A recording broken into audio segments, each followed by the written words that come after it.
everybody. I'm Brighton Supervisor Bill Maley. It's great to have you here this evening for the January 28th, 2015 Town Board meeting. Welcome.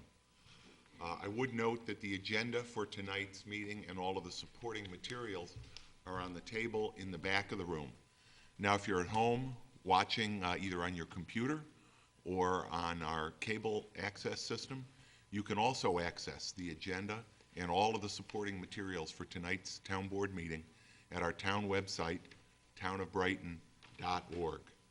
We're happy to have you participating with us, and in just a moment we will be opening up the open forum portion of the meeting where members of the audience, both here and at home, will have the opportunity to ask questions, comment on any matter, whether it's on our agenda tonight or not. But let's first start with a pledge to the flag. I'm going to ask Town Board Member Jim Vogel to lead us, please. I pledge allegiance to the flag of the United States of America and to the republic for which it stands, one nation, under God, indivisible, with liberty and justice for all.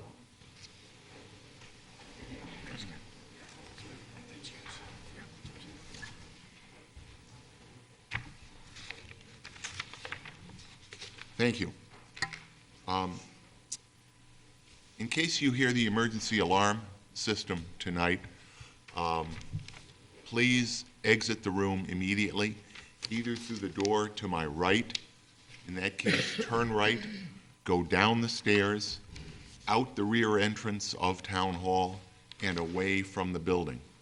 Or you can leave by either of the two double doors, and I would ask that people not stand in those double doors, please, from a fire code perspective. Out those doors, out the main front doors of Town Hall, down the steps, and again, away from the window. You can leave them open, Steve. Steve, please leave them open. Thank you.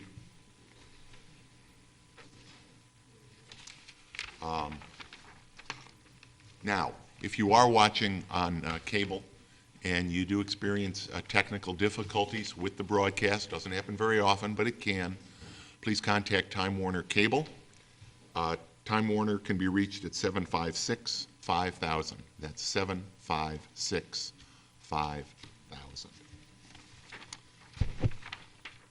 During the open forum portion of the meeting, members of the audience may address the board about any matter, whether or not it is on the agenda this evening.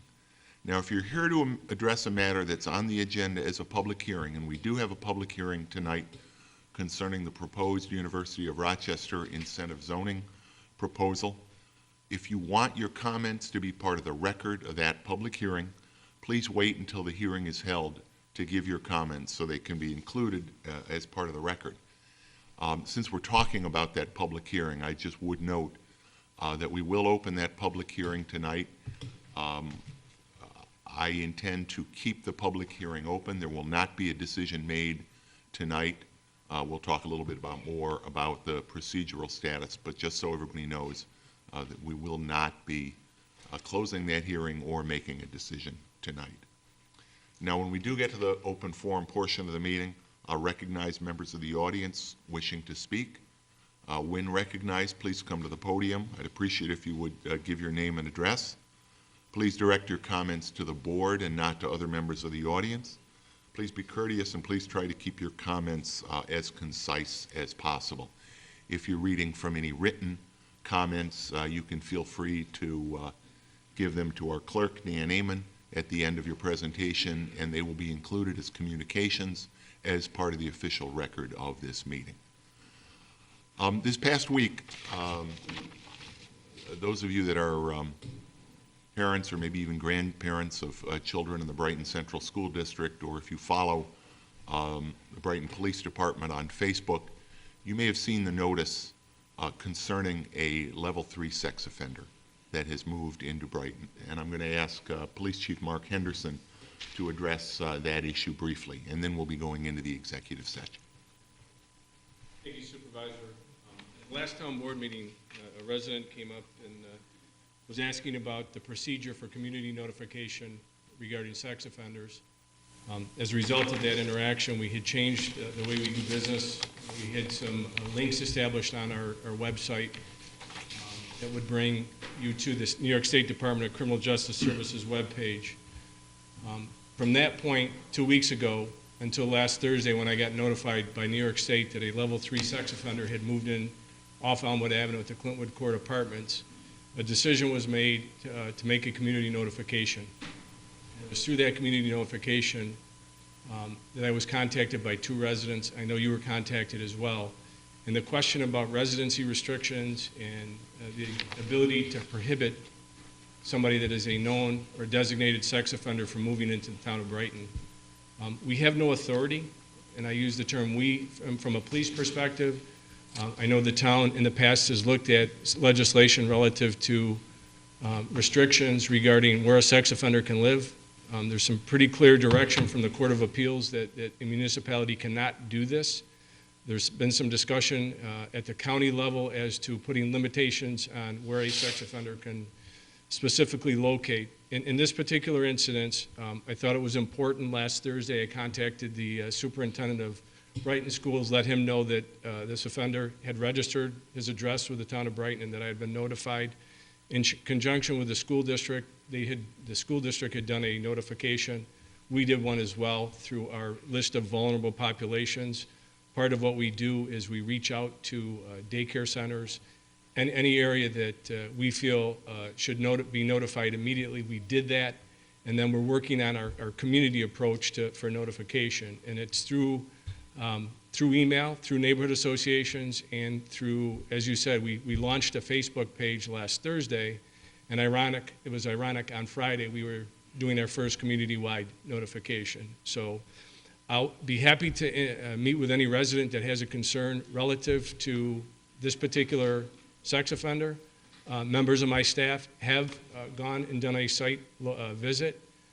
There are no restrictions. The individual is not on probation. We cannot restrict where the person can go and cannot go. I can tell you that we will, as a department, I will, as the chief, monitor the state registry and make notification where appropriate.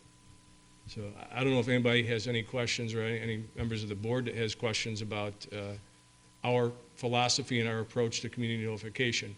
As a parent, I feel that the best information you can have, or the best approach, is to have information.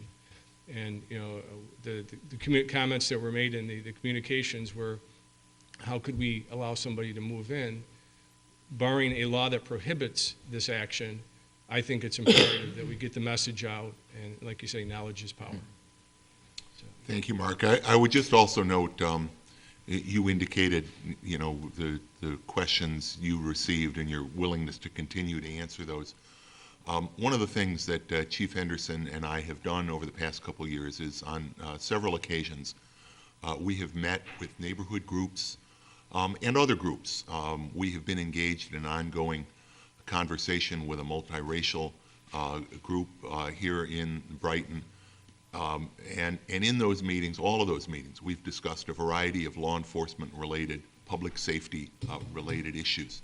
So we are happy to meet with neighborhood associations, church or temple groups to discuss public safety. It's a good opportunity not only to share some of those ideas, but also an opportunity for members of the community to meet members of the department, get to know them a little better on a one-on-one basis. They're important to this whole process as well. Okay. Anybody with any questions for Mark? Yeah, Jennifer. Sure, please, so that folks can hear the question. Hi, I'm Jennifer Reese-Taggart, Director of the Library. Just wondering, Mark, so if James Connolly comes into the library, it's just a matter of noting it at this point? He can come in? I specifically looked at prohibitions. The individual is not, you mentioned him by name, he is not on any restriction for probation. He has a lifetime designation as a level 3. There's some concerns, there's some high-risk attachments, but there is no prohibition. And I don't think we as a town or you as the library can say that you can't come in, but again, I would ask that you notify me or your staff notify me, and then I can work with him, express our concerns. Will do. Okay, thanks. Any other questions for the chief? Okay. Then we'll proceed with the open forum. Chris, did you have a question? I'm sorry. How are ratings of sex offenders made? Level It's- 3 is high or low? 3 is the highest. It's the most concerning. And then there's subcategories of predator and high risk. It's a judicial determination. And what I know of the registry, once you are designated a sex offender, you get one opportunity for judicial review to either lower or, in some cases, an individual had their rating raised to a higher concern. A level 3 sex offender, as the sex offender registry over the years has changed, the level 3, we can do full community notification. We can include addresses. There was some prohibition on level 2 sex offenders at one time. We could not provide a street address. We can now do that. The level 1 sex offender does not have as much information as a level 3. It is my concern that when somebody is designated a level 3, they've obviously gone through been convicted of a crime, and then they've looked at some indicators that they look at indicators of future behavior, and that level 3 is indicative of the possibility of reoffending, and that's concerning to me. But, you know, the courts are very clear on the ability of a municipality to put residency restriction or the inability to put residency restrictions on an individual. But what I can do from a police perspective is to work with the offender. This particular individual has done everything statutorily. He had a window of opportunity to notify the state of his residence. He did that in a timely manner. And then level 3 sex offenders have to come in and provide annual updates to their picture, so the database that we have is real-time data. And over my years, the evolution of the information that we as citizens, not just law enforcement, can get, I would encourage anybody, if you have the ability to go on Facebook, we've provided a link. You can get real-time notifications on the registration of sex offenders to your smartphone or to email.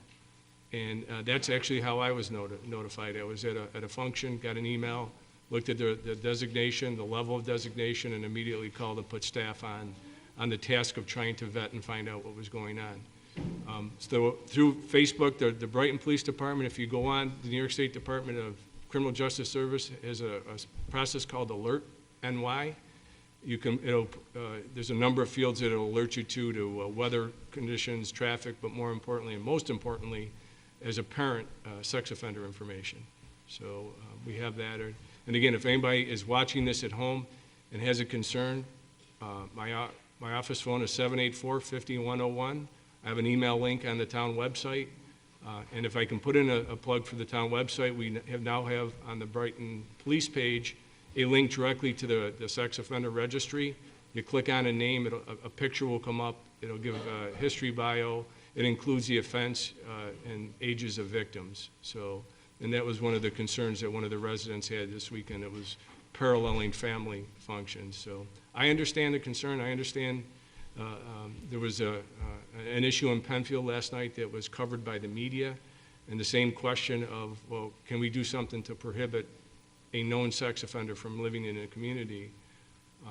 And again, Bill, you were the town attorney when the last time we looked at coming up with specific language. The Court of Appeals is very clear that we are prohibited from doing that. And I know that's a hard answer to hear. And as Mark said, you know, the department is concerned. We are all concerned because we know, particularly for a level 3 offender, you know, the impact and the concern that it raises for people. And you know, as Mark said, knowledge is power, and that's why we want to make sure that the community is aware and has the ability to stay aware. The registry is searchable by zip code, so you can look in your zip code and you will see those results. So we encourage you to do that, and again, we encourage you at all times to reach out, contact us if you have any questions or concerns regarding sex offenders or any law enforcement. Public safety issue. Public safety issues, absolutely. Thanks, Mark. Okay, we'll now go into open forum. Is there anyone here that would like to address the town board in open forum tonight? Yes, sir. Come on up. evening, everyone. Thank you for the opportunity. My name is Jim Coffey. I live at 36 Midland Avenue here in Brighton with my wife Karen. We've been here since 1984. Just feels older. And I want to talk about the Woodstone project. I want to thank you for the opportunity. I've sent 2 letters, one to the planning committee that has been copied to you, and then one directly to you a couple months ago. And the Woodstone project is the Pinnacle Hill subdivision. And on Midland Avenue, they're applying for the incentive zoning. And in part of the incentive zoning, they have to provide amenities to the town to make up, because what they're doing is actually encroaching on the wetlands. Now, the thing that I would love is not to have this project happen at all, but I think the reality is that I don't think we can fight that. I appreciate the difficult position you folks are in because you're representing the whole community. And in this case, you have to make the decision. I'm sure you're under pressure to come up with new ideas for housing. You're under pressure to come up with new revenue sources. And I do appreciate the fact that people who own private property should be able to have the opportunity to develop that without too much government interference. What I'm asking you to consider, though, is the Willard is the next street up from me, and they're the street that's actually attached to, or will be attached to, this project. I'm the next street down on Midland, and we are actually lower than Willard. Some of the amenities that Woodstone is providing is sewer to Willard Avenue. And the reasons that they give are even tied to the town's plan, which is to do anything that we can that would prevent the possibility of water or soil pollution. Because we're lower, and I just want to share with you a personal thing. My house is built over a spring that puts out between 2,000 and 3,000 gallons of water a day, feeds right back into the wetlands. I am water paranoid. In 30 years there, I've watched water table rise. I can tell you at any given time where the water table is because of the aquifer that's under there. And it's not surprising that it's adjacent to the wetlands. 2 of the 4 boundaries on my property actually abut 2 cattails. So I'm sorry, Jim, abut what? to the cattails Okay. in the wetlands themselves. So the amenities that Woodstone is offering is an easement for us to go to provide sewers to our street. But the easement doesn't mean that they would provide the sewers. 10 years ago, Mr. Keefe, we sat down with me and worked with me, and we looked at a way to attach to Clinton Avenue and run a sewer line in that way. But there's only 7 houses on the street, and so it makes a sewer district. The huge cost of that would have to be divided just by 7 homes, which made it prohibitive. So an easement to us does us no good because we couldn't possibly afford if one house has to pay $50,000 to hook up to a sewer. As you consider this project, I am begging you to consider as an amenity that they provide that they would protect Midland Avenue as well as Willard with sewers. Again, I don't think we can stop this project. I don't envy your position, but I would ask that you consider our position. And Jim, are you asking for sanitary sewers? Is Yes. Yeah. My fear is that the spring under my house dried up one year, and when it started flowing again, it came out the other side of the house. And then it was like that for a couple of years, and then 2 years later, it dried up again. But when it started flowing, it went back to the original thing. There is a ton of water under there, and whenever you put in a project, and this project is going to change the wetlands there. I mean, there's no way around that. For them, they're asking for the conservation easement, so part of the wetlands will be in people's backyards. If they change that, and the water changes over in my place, I'm in deep water, no pun intended. So I'm begging you to actually protect us, those of us that are on Midland Avenue, and consider us when you're considering the amenities to this. Thank you, Jim. And I do want to tell you, as you know, the planning board is in the process of conducting a review. I believe you were there at the last planning board meeting. They will, pursuant to our incentive zoning provisions in our town code, be issuing an advisory report to the town board. I think we expect it maybe at our next meeting. It is the next meeting. No decisions have been made on that project, and I can tell you that unequivocally. We are going to, the only decision that has been made is to refer it to the planning board for their review. But that does not in any way imply that it is either certain to be approved, certain to be disapproved. We will look at the planning board's recommendations. We're not required to follow them, but we will certainly look at them and consider them. Assuming that the developer does go forward seeking approval. There will be a public hearing process, similar to, what is beginning tonight on the substance of the University of Rochester's incentive zoning request. And once that's finished, and once the full environmental, whatever level of environmental review is determined to be required, we will consider whether to go ahead. But I think it is important for you, but everybody in the neighborhood, because I know it has generated quite a bit of interest on your streets as well as on Howland. And the town board has certainly not made a decision pro or con on the project yet. Thanks so much. How many, you. I asked Tim and you, how many homes are being impacted that do not have sewers right now between Midland and Willard and Howland or whatever else there is there? There's 7 on our street, on Midland, and probably 2 up on Highland, and then they will be providing sewers to Willard in this project. If they provide sewers to the rest of you that don't have them over there, will that lower the cost? Oh, can that be part of the project and therefore lower the cost? I think that's what Mr. Coffey is asking, that, Right. that those sewers be added to the amenities that the developer is proposing But I to mean, provide. when he gave you a price of $50,000, was that just for No. your street only?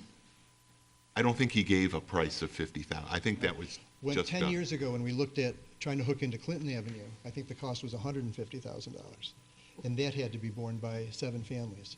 So this is a different approach. This would be coming from Elmwood for the sewers. But I'm guessing the cost would be, in that range anyways, because that was 10 years ago. And I'm sure it would cut into their profits. But I don't think it would prohibit them from doing the project. So I think as an amenity, to include all the neighbors that could be impacted by this project is something that I'm hoping will be considered. So Jim, this would alleviate the burden of your septic systems into the wetlands by hooking up to a sewer and therefore Absolutely. Yeah. reduce the volume of water going through and under your property. Yeah. What happens is if that water is changed in any way, and you can't help but think that it will be, if those sewer systems or our septic systems fail, they are adjacent. They are right there, feet away from the wetlands. I mean, the potential for contamination is very real, I think. But without the sewers, then the solution is simply left in our laps to deal with after the fact. And I don't know what we'll do, to be honest. And Jim, so you know, your letter and Karen's letter to the planning board is included as one of the communications that we are receiving formally into the record of tonight's Okay, meeting. good, thank you. So, Thanks. Okay, thank you. thanks very much. Is there anyone else that would like to address the town board in open forum? I know there have been some people that have come in later. If there is anyone that is here to address the town board on the public hearing concerning the University of Rochester project and would like to have your comments on the record of that public hearing, I would encourage you to wait. The public hearing will be called early in the meeting agenda. But yes, ma'am.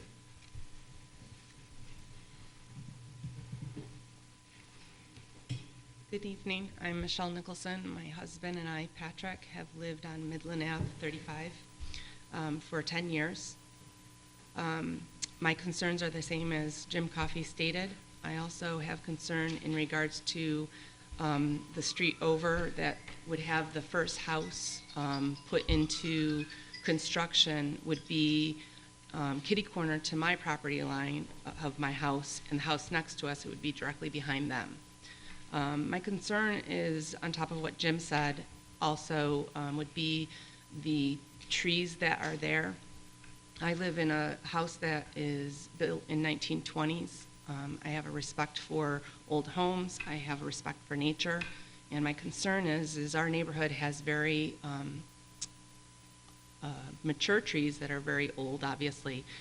My concern is the building of these homes, having the trees be taken down and how that would affect the wetlands and the environment and the aestheticness of my property. I know that the house that will be built behind my neighbor's home has many big mature trees that in circumference are probably 2 feet, if not bigger in circumference. And my concern is if those were affected, how they would be taken down. I know that in previous meetings that I have been participating in, they said that they were doing research on trees that would be not taken down that were considered healthy trees.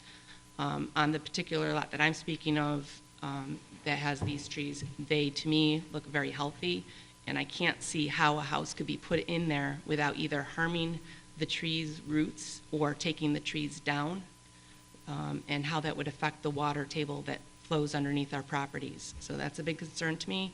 I do have a full-size basement that has been known to flood, and I would be concerned without having these trees help the water intake, that it would affect my house, and keeping my house up to par, knowing that it's an old home. I want to keep the foundation strong and steady. So I do have many concerns on the trees and also the way it looks and the value of our home. We like our little street. It's a little country in the middle of the city, which is nice. We love Brighton. My husband's an alumni. That's why we moved here. And I really have value in our neighborhood. And if this can't be stopped, I ask that you also take into account the trees there and that it keeps that environment of being in the country and taking care of our animal friends that live in our neighborhood as well. Thank you. Thank you. And when and if, the project does go forward, certainly the trees are one of the things that will be very much, under review and analysis. I would like to also add, if it does move forward, if there would be a way of marking a visual of what trees would be staying, if there's a possibility of doing that, just so we can keep an eye on that as construction does come in, to make sure that the trees are stayed in healthy condition and form and not injured. Tim, do you know, is that something that routinely be done or could be done? It could be done, Supervisor. When we get to that point in the process, and if the residents come in and that's part of their concern, I'm sure that might be something that we're able to do when we get to that point further along. One particular lot has a lot of trees that are sporadic all over the lot, so that's one thing that brought to my attention when they talked about it. It's probably a little premature right now, Sure. but if the project does move along, that is probably something that, could be entertained, so. Thank you very much. you. Appreciate your time. Yes, sir.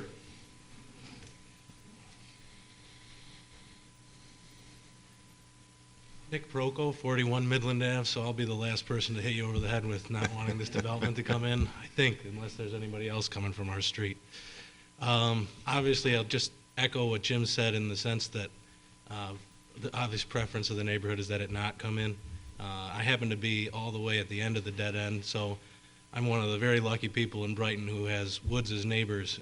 Not that I don't like my neighbors, but it's a really nice aesthetic. It's a phenomenal place to live, and we're excited to bring up our little boy here.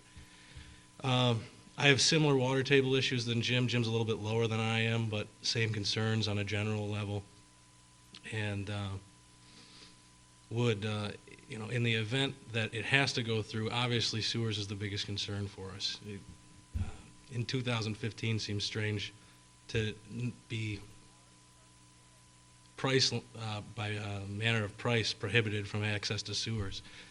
So especially when they would end up being, if it were to go through, sewers to be all of 15 feet away from my property. Dealing with my property in particular, moving on from the sewer point, having looked at the plans, one of the potential houses is actually supposed to go right behind my house. I have two empty lots right behind me that they were to combine into one lot and essentially, from what I understand, build a McMansion right behind me, which it doesn't appeal to me, from the aesthetics that I have now. But obviously, tax base is an issue that we need to deal with. But I'd ask that also be considered in the consideration of the plan. So, Thank you. Thanks for your time. Absolutely. Bess, did you want to speak? Supervisor, just before we leave that topic, perhaps it would be appropriate just to talk procedurally. This matter will be coming out of planning board, potentially back to the town board in the future. If it does go forward, there certainly will be an opportunity for a public hearing. And so I would just encourage the residents on Midland to keep apprised of developments as they go forward, if they go forward. And please do come back to the public hearing if and when that is held, and there certainly will be public notice of that. I know a number of you were at the neighborhood meeting that was held several months ago. I was there as well. So, we will continue to try to, it's important to us. We know the neighborhood area that's affected, and it's important to us to make sure that you're all aware and notified as that process goes forward, and that's something that we will do. We go beyond what is legally required, really, to try to make sure that folks actually know when a project like this is moving forward. So, good. Bess? Unlike the people before me, I need mine in writing. Good evening. My name is Bess Watts, and I live at 3 Rossmore Street in Gates. But I am here tonight as president of CSCA Local 828 Monroe County. Our local represents 3,200 union members and 21 units throughout the county, including our hard-working members in the town of Brighton. I'd like to thank you, Supervisor Maley, and the town board members for giving me this opportunity to speak. I know you would agree that in Brighton during a cold and snowy winter, that quick and efficient snow removal is essential for public safety. When a heavy thunderstorm rips through the area, you would agree that clearing the roads and down trees and implementing flood control measures and sewer lines maintenance is necessary to protect the people and the property. And you would agree that leaf pickup, brush removal, and the filling of potholes is important to both safety and quality of life. These are just a few of the many services Brighton residents receive and take for granted every single day from our CSEA Town of Brighton workers. This is what makes Brighton the best. We provide the best services in the town with the best schools, the best neighborhoods, and the best quality of life.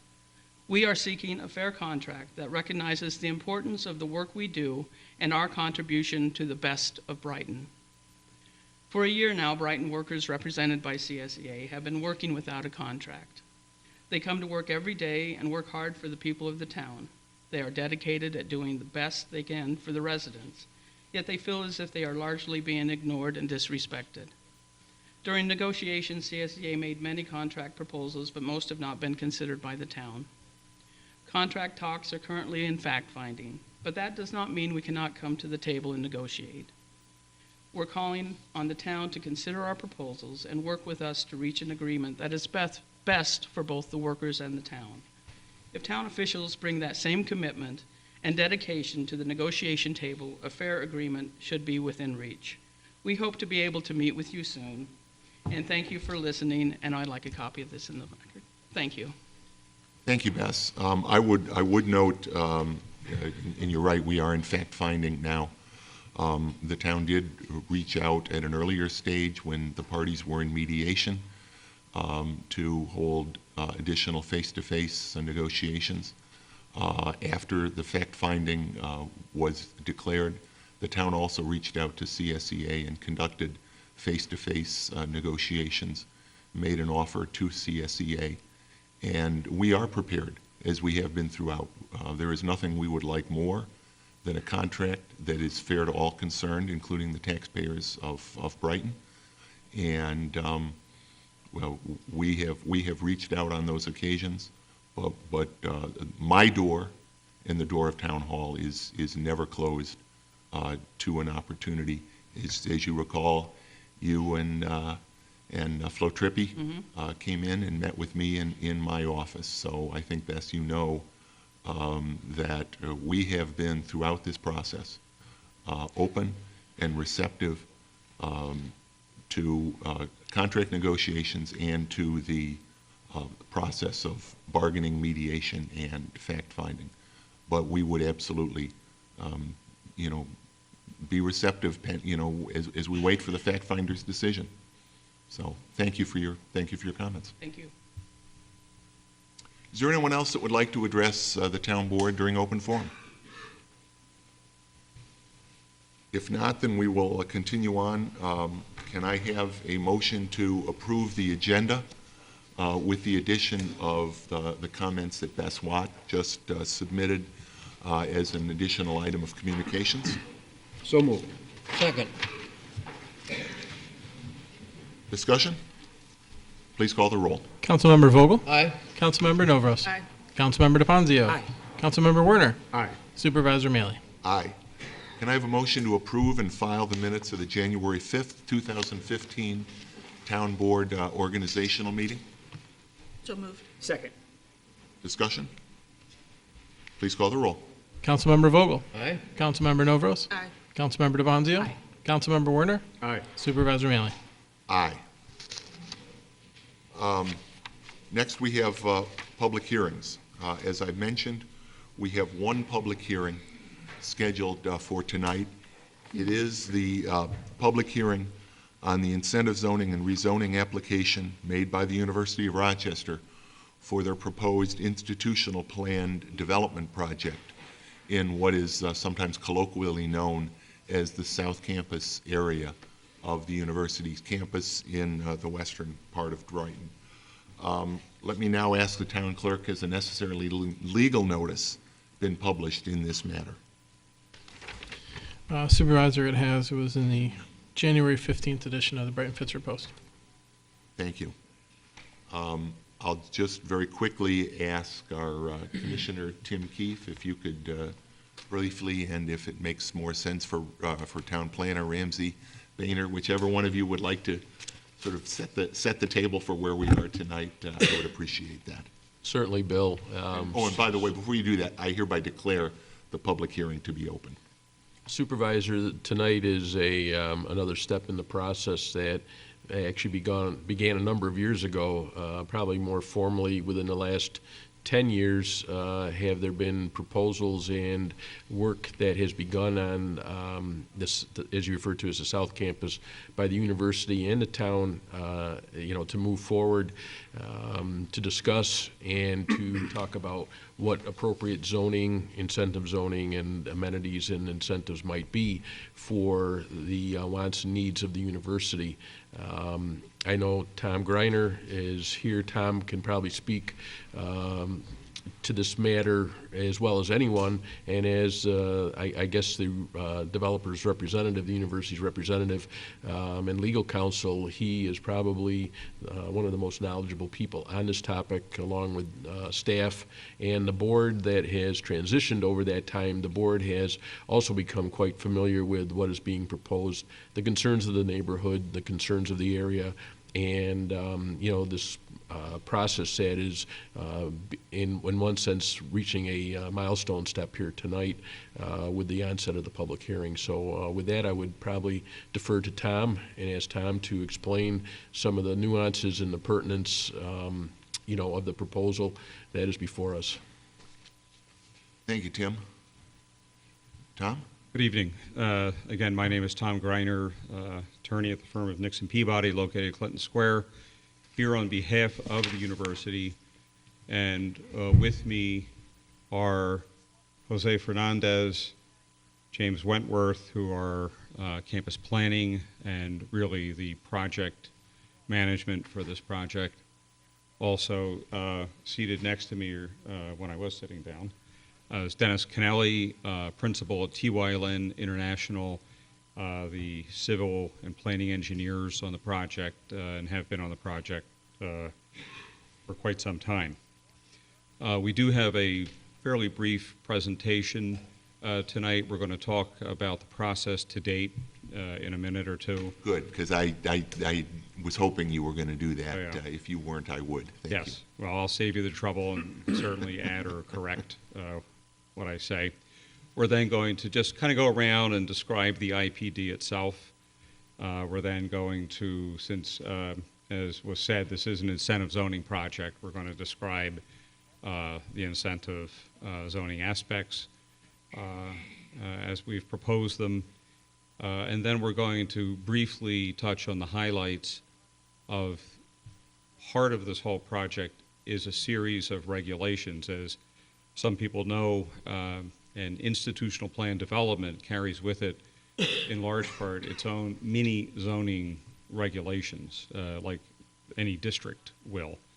And so we'll just touch on the highlights of that, and then, of course, we can talk about as much as anybody wants, but that's the presentation in chief, pretty much, and it'll be, as I said, fairly brief for members of the audience as well as board members, and as Tim said, the staff and the board has been pretty much up to speed, even though the transition from different personnel.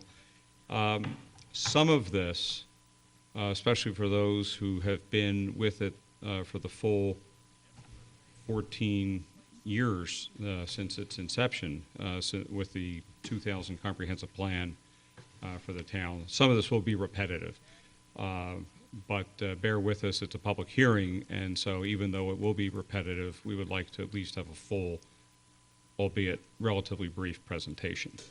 Absolutely, and once you start that, I think we'll go back into the crowd. But Thank you. I again want to note, as I had said earlier this evening, but some folks have gotten here a little later,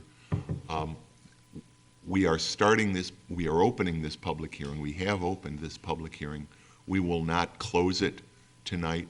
We will not make a decision, far from it, on this project tonight. So the public hearing, everybody will have an opportunity tonight, but there will be additional opportunities to discuss the substance of this incentive zoning proposal at future town board meetings. And if you're going to start the show, I think we'll Turn the lights out? turn the Or at lights. least If most of the someone back lights? there can turn them out, we'll go out back and watch with you. Very good.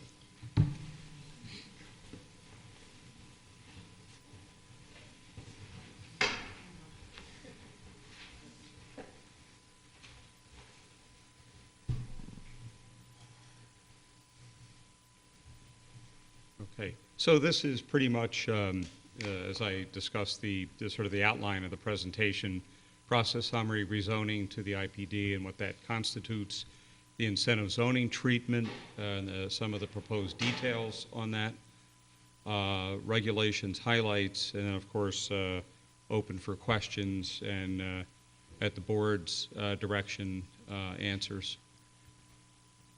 Here's the process summary. This, as I said, started, and it's important to know because I'm going to tie this in. This started, the entire project started at the end of 1999, beginning of 2000, and it was, as I said, in connection with the town's year 2000 comprehensive plan. And in connection with that, the university proposed that this, again, as Supervisor Maley said, colloquially known as the South Campus, the University South Campus, there'd be a proposal for an institutional plan development. From that time, we have had, we don't have a count of them, but we've had numerous neighborhood and just public information meetings that preceded the master plan at the university campus auditorium. The advancement used to be known as St. Agnes. And we formally submitted an application for the rezoning and the incentive zoning treatment in August of 2004. At that point, the town board declared itself to be lead agency for the seeker review of the project, and within a relatively short time declared that this project, which is a type 1, would receive a positive declaration, meaning under the seeker parlance that it would require the preparation of an environmental impact statement. And I'm sure many of you know that's divided into a draft environmental impact statement and then a final environmental impact statement. And so that's what happened. And in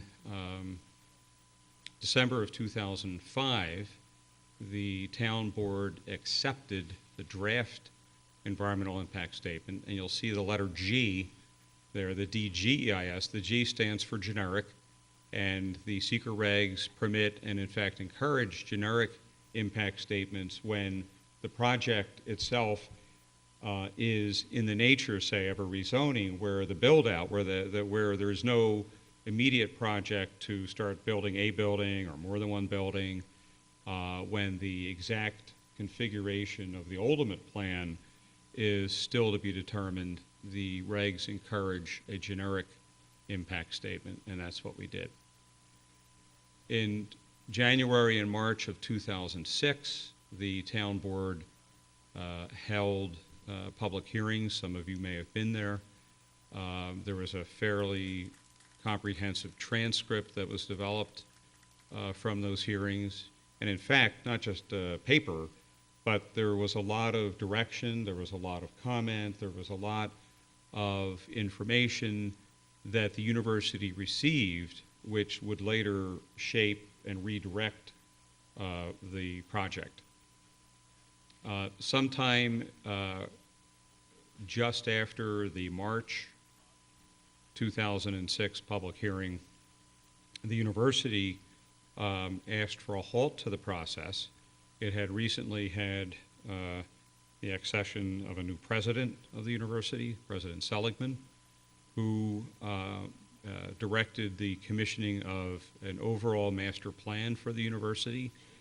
And because of that, and because that would obviously also help to shape this and other projects, the university asked the town to halt the process. And the town did in fact halt the process, and the university spent a number of years developing its master plan for its holdings. And sometime in the year 2010, 2011, the university restarted, if you will, the project at that stage after the public hearings for the draft environmental impact statement. Because of the passage of time and because, as I said, a lot of the input from the town, from the public, and then of course the master plan actually acted to reshape the project and the passage of time, the town required that the university step back a bit and prepare what's called a supplemental draft generic environmental impact statement. And the university did that. It combined both the original draft generic environmental impact statement and the supplemental. There were hearings on the supplemental impact statement. There were comments, by the way, received in both stages, and there was an initial response to the original draft environmental impact statement hearings and the comments, and then there were additional responses to the commentary that was generated by the supplemental. All of that was bundled together. You can see up there were public hearings culminating in March 26, 2014. For the SDGEIS, the university then took everything and created a final environmental impact statement.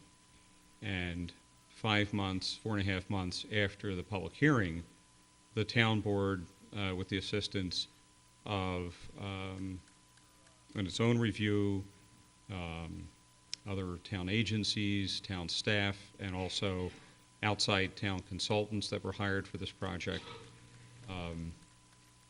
accepted the final environmental impact statement and issued it. And then a month and a half later, October of this past year, it published the finding statement as required by law. The finding statement summarizes all of the project materials, the issues, the resolutions, the changes, and it's contained in a relatively small, though it takes a while to read, but I mean, relative to all the other information compiled, it was a 10 or 15 page document called a finding statement, and that was issued in October.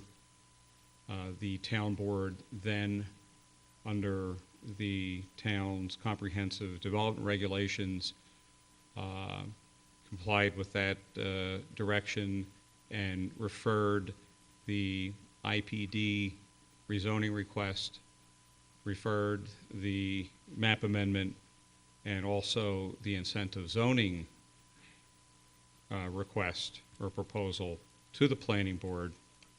And since then, the planning board, it held meetings after October, November, December, and then it issued its advisory report. The town board then scheduled the public hearing that we're at tonight. So that's sort of a thumbnail sketch of the process to date. And again, if Bill, if anybody wants to add or correct, but that's pretty much a summary how we got here tonight. Okay. Okay. So this meeting, this public hearing, it is actually a public hearing on the request by the university to actually enact legislation, and that's the IPD rezoning and the incentive zoning. Those are legislative acts, and only the town board can do them, and that's why we're here. Starting tonight, as Supervisor Maley said, this is the opening of the public hearing. Just to focus a little bit, these were the traffic, land uses, drainage, building heights, impact on police, fire, and other emergency services. These were some of the larger issues that became more of the focus than other subsidiary issues during this whole process. And just a word about traffic. Back during the initial town board meetings prior to the hiatus in 2006, the town board specifically requested that the university take the lead role in getting the State Department of Transportation to create the improvements around 390, access ramps, entrance, exit ramps, and some of the other traffic circulation improvements that you have probably noticed in the area. The university it did that.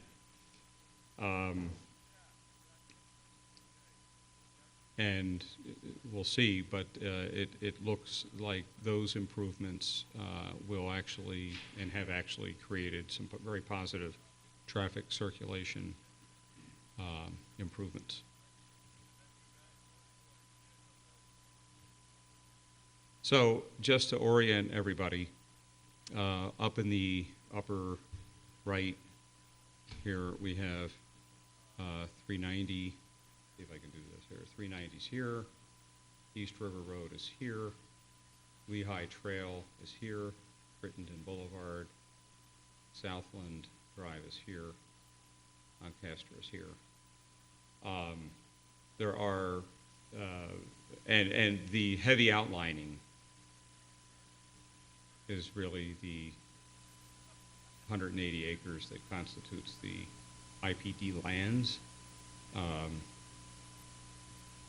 And this piece used to be part of them right in here, and it was subtracted out at the request of the town because along with everything else that's going on, RG&E needed to put a substation in the area to improve and maintain electric capacity for the town, for the hospital, for other parts of the university. So that was removed from the IPD request. Okay. This map is really just to show everyone, this blue is the so-called institutional lands of the proposed IPD, institutional being non-residential. And down here, what goes up as green is the residential portion of the proposal. these buildings right here, the existing Whipple Park. This is the advancement building that, again, used to be St. Agnes. There's the Center for Optoelectronics in here, in the laser lab. And this is an existing building where Jose and James spent a lot of their waking hours, right in here. And again, as I said, this project started with the town's comprehensive plan in 2000, and this slide is really to show a comparison. In the comprehensive plan, it shows this area as being institutional, and this area down here as being residential. Pretty much mirrors what's the case today, except that this area in here, which in the comprehensive plan could have been institutional, when the university came back to reshape the project in after 2006, this area is now residential. And in fact, you'll see in a minute that some of this is wetlands in here. This is called a protected zone map. Nothing fancy about the title, but in the university's diligence in its review of the property, it discovered that these areas were actually old growth habitat, and they are to be protected. And of course, the town has enacted as part of its regulations that there is to be a 100-foot buffer between an IPD and residentially developed land.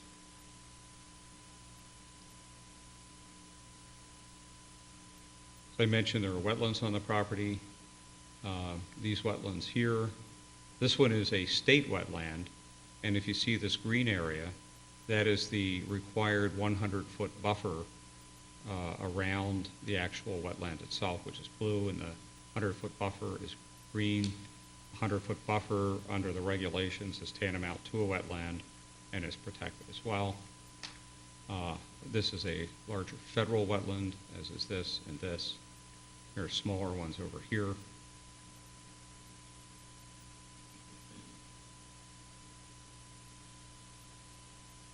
The town requires that a current plan be developed in its regulations for an IPD.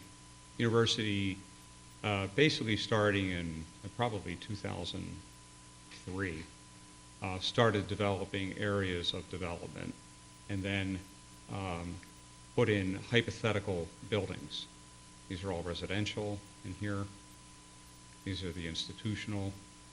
For those that have been following it, this building right here, because this project has gone on for so long, what we years ago said, any buildings were in the future. Well, the future has come for this building. This building has been undergoing a fair amount of review. It's an imaging building for the most part, and the planning board has seen it many times. It is, of course, contingent on the IPD being approved, but that would be the only building that has any actual reality at this point. Everything else, well, except for the existing buildings. Now, this would be a new building right here. The gray are existing buildings. But everything else is, I won't call it hypothetical, but it's conceptual. The university is looking at a build-out that would be 20, 30, 40, maybe even 50 years. Clearly, I don't think there's anybody that could actually have the prescience to know exactly what buildings would be needed, where precisely they would be located, how they would be configured, how big they would be, and so forth and so on. So these are conceptual buildings. This is would be a plausible build-out scenario for the university. It would complement Whipple Park here with other additional residential dorms and so forth in here, and with the institutional up here, over here. There are hypothetical or again, plausible parking garage buildings here and here to handle the parking needs, in addition to some surface parking. So again, the town regulations require that there be a current plan, but I would stress, and the university has stressed all along, that but for this imaging building here, the rest of it is just a plausible or likely scenario of build-out over however long it would take.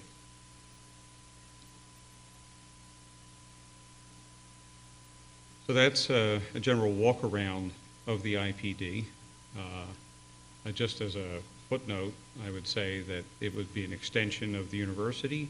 It would have office, it would have research, it would have residential, the same as you see if you travel around this university campus today, or practically any university campus.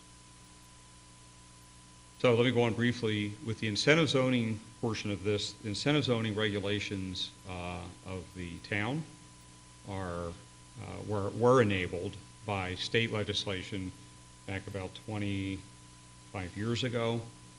I believe the town of Brighton actually, I would say it is a leader in incentive zoning.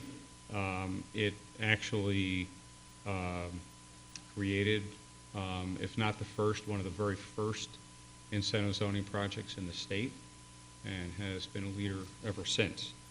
And the idea behind incentive zoning is that in exchange for incentives, and those incentives actually are there to benefit the applicants, what the applicant wants, the applicant provides amenities that the town or a village or a city would want. And the way the regulations and the statute read, they can be tangible assets, or they can be funds that could be deposited into trust funds for particular town or village or city needs. So in our 2004 application, the university proposed several amenities. The donation of land south of Crittenden Road, and I think we have a slide of that, which I'll get to. But it's basically in the southwest below Crittenden Road.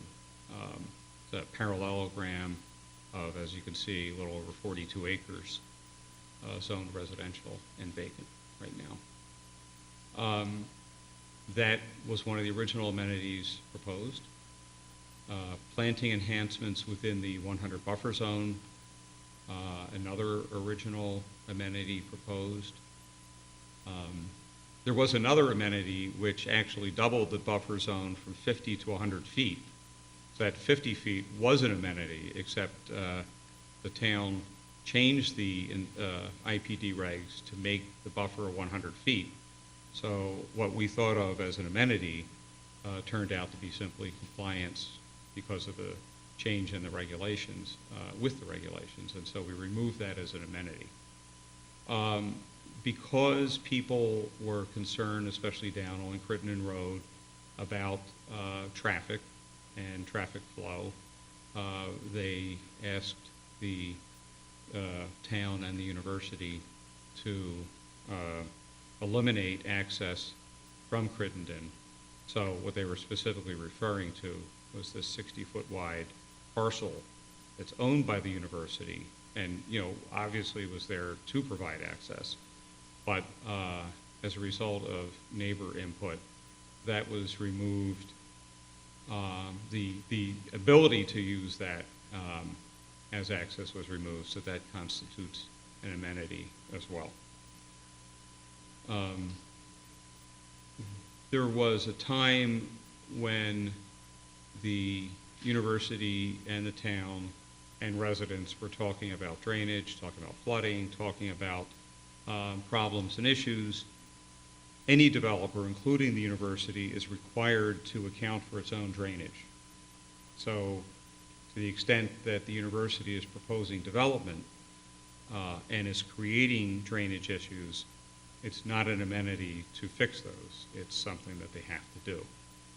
I'll make that as a statement, and then I'll go on to say that during a long period of time, the university and the town talked about participating in a study to reduce some of the drainage issues in the vicinity, in the neighborhood, that were not caused by the university, but that the university would participate in studying to see what kind of a solution could come up. Ultimately, it was decided that rather than just pour money into a study, the university would actually spend the money to create actual improvements. In other words, spend money to reduce drainage that actually would not be attributable to the university or its development. So there were a couple, three proposals by the university to address drainage. These are two of them here, and a third one here, and we'll get to like a little, another aerial map to show you where they are. Finally, a financial amenity was added, something that had been talked about but not really in any detail, just a very, kind of a generality for a number of years. But the proposal by the university would be that for every square foot of new development that it creates in the South Campus, in this IPD, on an annual basis, the university would pay the town as an amenity 45 cents per square foot. So that's was an additional later specific amenity. And so just to give you an idea, this is illustrative of just like a boundary, kind of continues, but this would be one of the boundaries, the buffers, where there would be planting enhancements in the 100-foot buffer. Here's the no connection to Crittenden. Here's the donated, the parcel that would be donated right down here. And again, if you've been at the neighborhood meetings, you've heard about this from Dennis and Jose and James. There are 3 drainage projects to help alleviate some of the drainage issues in the area. So the flip side of amenities are incentives, and the rezoning itself is an incentive. The town doesn't have to rezone this property. As part of our application, we're asking it, so we considered that to be an amenity. We're asking for building heights in certain areas that would be in excess of what the current ordinance would otherwise permit. And we're also asking for a density of 15,850 square foot per acre, which again exceeds what the density would otherwise be.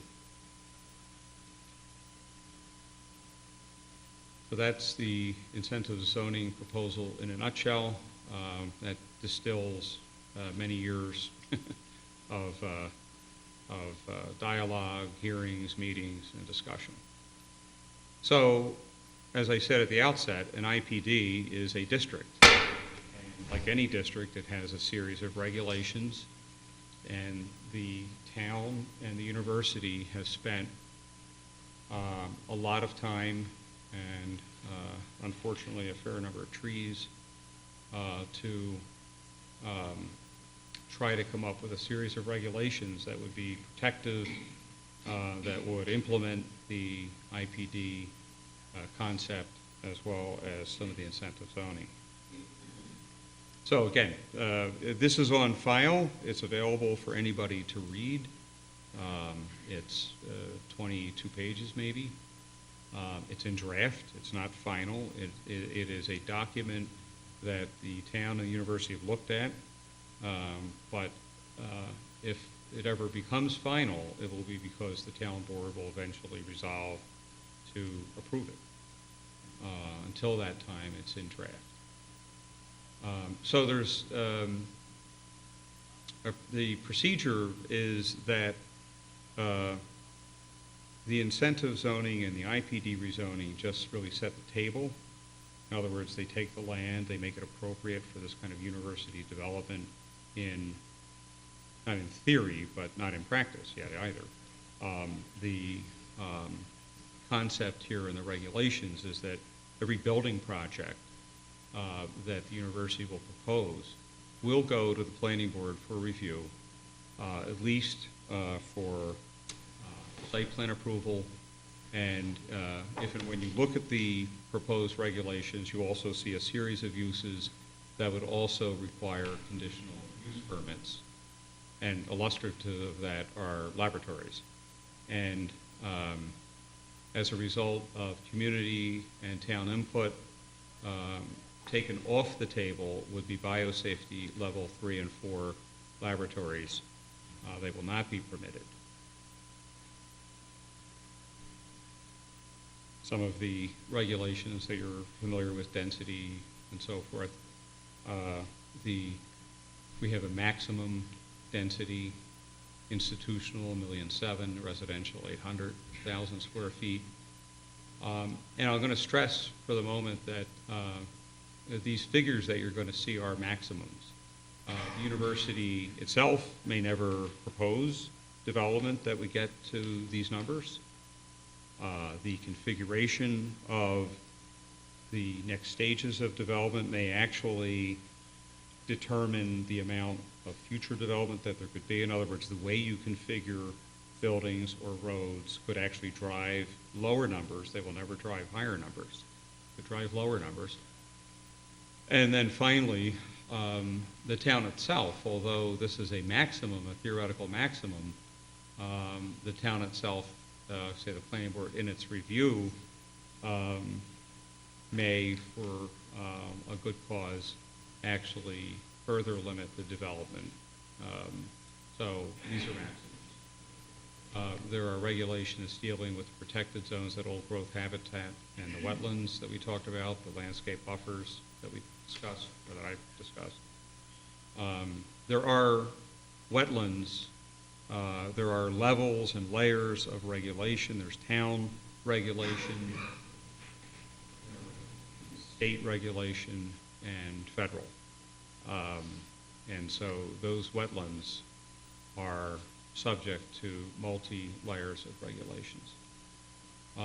One thing you'll see is that the proposed maximum lot coverage is 90 acres out of a total of 180. We did have, as an incentive, a pass on the woodlot EPOD permits that are required in the town of Brighton. We withdrew that as an incentive, and so all of the projects will undergo a full woodlot EPOD review and permitting procedure as that becomes triggered. There's also extensive regulations on planting and landscaping. We have other expressly prohibited uses in addition to the biosafety, bio level 3 and 4 laboratories, including stadiums and event arenas serving large audiences. We have more traditional setbacks. We have building height limitations, and different building heights depending on where a project, where a building would happen to be located. The maximum height next to residential development would be 35 feet, and then it proceeds higher as you go more toward the core of the IPD lands, or as you go above East River Road. There are buffers, as I said before, there are buffer regulations as well as planting and limitations on landscape removal. There's an architectural component to the regulations that would send these projects to the Architectural Review Board, and they deal, expressly with the massing, facade composition, materials, character, parking and loading, demand analysis for the planning board.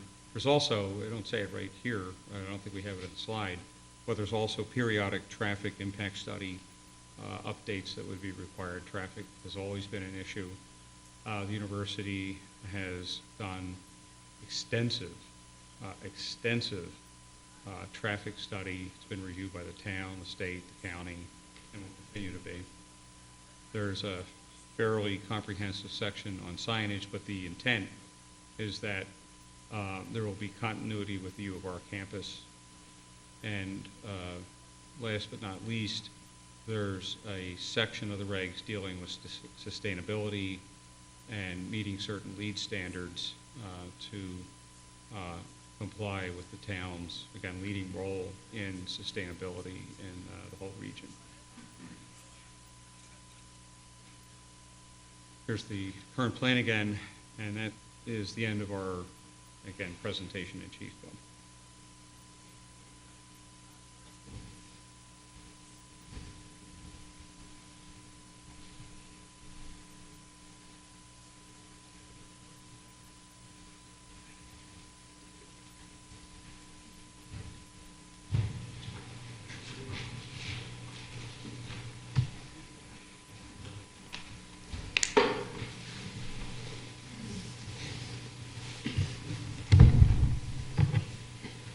If the board has questions, I'll stay here.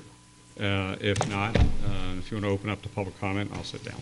Yeah, what I think I'll do is let's start. We've got a lot of people here who have already sat here for a while, and we appreciate that.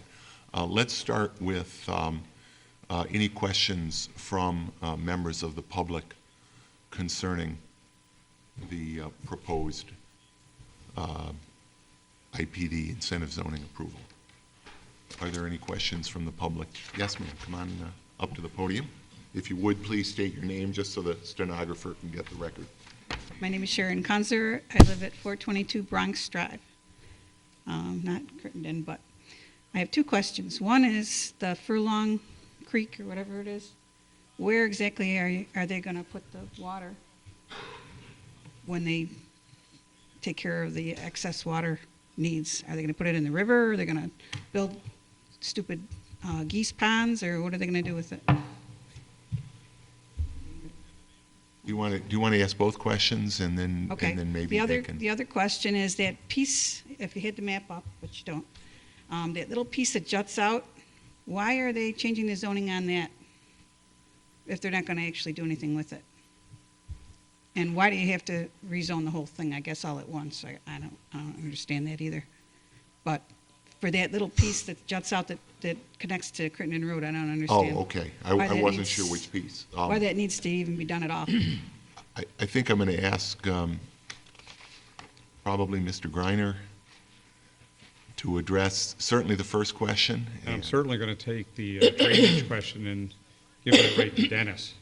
But I'm sorry, I just want to make sure, you're talking about that area on the south that is right by Crittenden? Okay.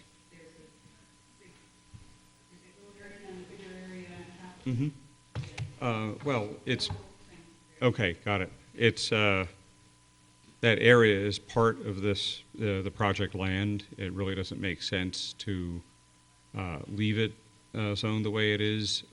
It will be, it's designed to be left in its natural state.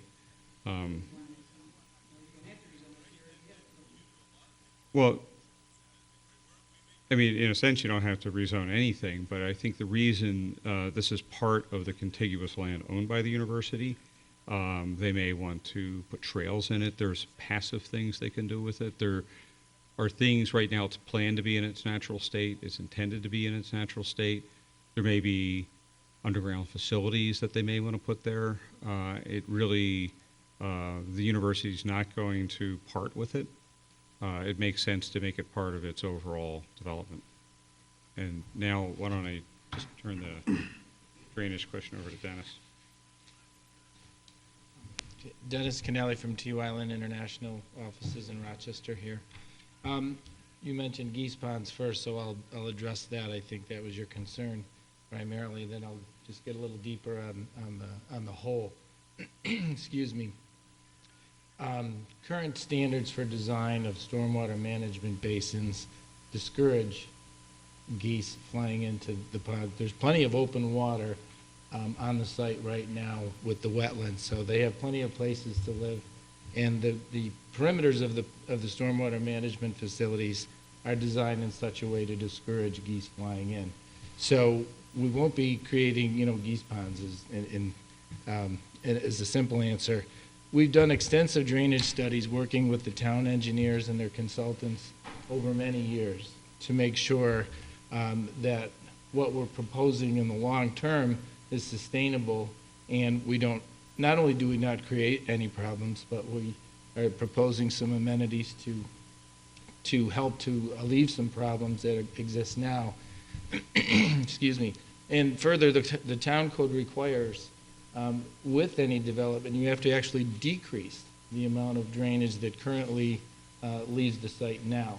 So some of the water, again, to answer part of your question, we're going to direct as much of the water up north to the canal as we can, as we, over time, if we're lucky enough to move forward with any projects, to alleviate some of that water that's flowing toward the south, where some of those issues are currently causing some periodic drainage issues along Furlong Creek. So again, just to summarize very quickly, we have done a comprehensive drainage analysis and plan back and forth with the town to make sure we can actually, in the long term, do what we want to do and not cause problems and actually make them better. But No, a series of smaller ponds. I'm going to have to ask if we're going to have dialogue. I need you to come up to the microphone so your comments can be included in the record and heard by the audience at home. Regular ducks only like little ponds of water. They don't want big ponds, and they don't procreate in a big pond. Only the geese use those things, and that's why I'm concerned about the size. Dennis, since you're talking about drainage, when do you plan on making these drainage improvements? At what point in the project? The amenities that are proposed will be constructed with the approval, obviously, of the region, and then upon the completion of the first project that would be approved, which would be the imaging building. So along with the imaging building would be the installation of these drainage improvements? Right, so, and there are three. One is some regrading, one is redirecting some water that currently flows out of the Whipple parking lots, and the third is an emergency spillway from the large wetland, which was a request by the town to implement that potential improvement. And I just want to clarify that answer, because the first thing I heard you say, Dennis, sort of suggested that it would be on completion of the first building. Chris, I think you indicated during the construction of the first building, and it's my understanding that you are, the town has felt strongly all along that those drainage improvements be front-end loaded. And so it's my understanding that they will be worked on in conjunction with construction of the building. I know there are some seasonal issues that affect exactly when you can do that work, but the goal is to do it as soon as possible, seasonally. That's correct, and we also need DEC permitting to do so. So I'm speaking on behalf of the university, and they may correct. And Jose might have some words to say too. Jose Fernandez with the University of Rochester. Our intent is that when the IPD is approved, we will begin the design, and our intent is to begin construction as quickly as we can, knowing that we want to do this during the right season so that we don't create any additional problems. But our intent is to move with this promptly and get it done as quickly as possible. This is independent of the construction of the imaging building. Independent. I mean, our goal is our goal is to get it done before we complete the building. With the minute this IPD is approved, we will begin work on the design and proceed with construction as quickly as possible. Thank you, Jose. Yes.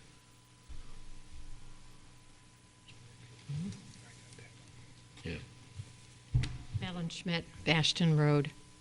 the neighborhood that is closest to this development and the neighborhood that will be most severely impacted by this development. First of all, I wanted to thank the university for its efforts to meet with West Brighton residents around the plans for development, because we have been involved in dialogue with the university, and Supervisor Maley has attended those meetings on behalf of the town. I've listened to the proposals, and I've listened again carefully this evening. I know that the West Brighton neighborhood raised a lot of concerns around particularly the drainage issues and the proposed plan. I want to know what adjustments have been made in the plan, either by the university or the town, in response to the concerns raised at the community meetings that we've had. Can I just take that as a general thumbnail here?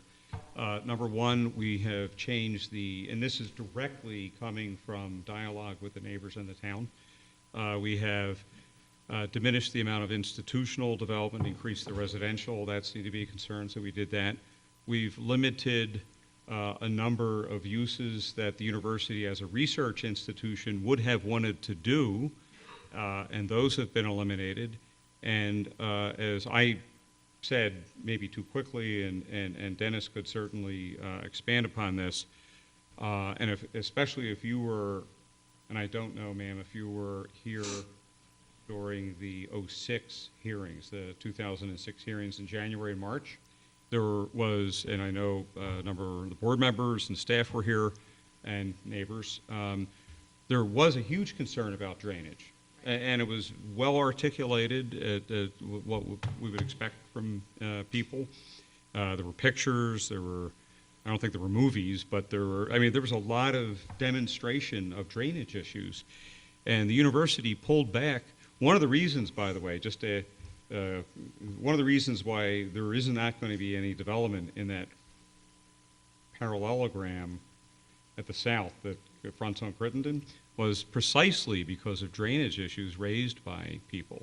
And so that land, which was originally, if you go back and you look at the early, and Ramsey knows this, you look at the early development plans, there were buildings in that area. Those are gone.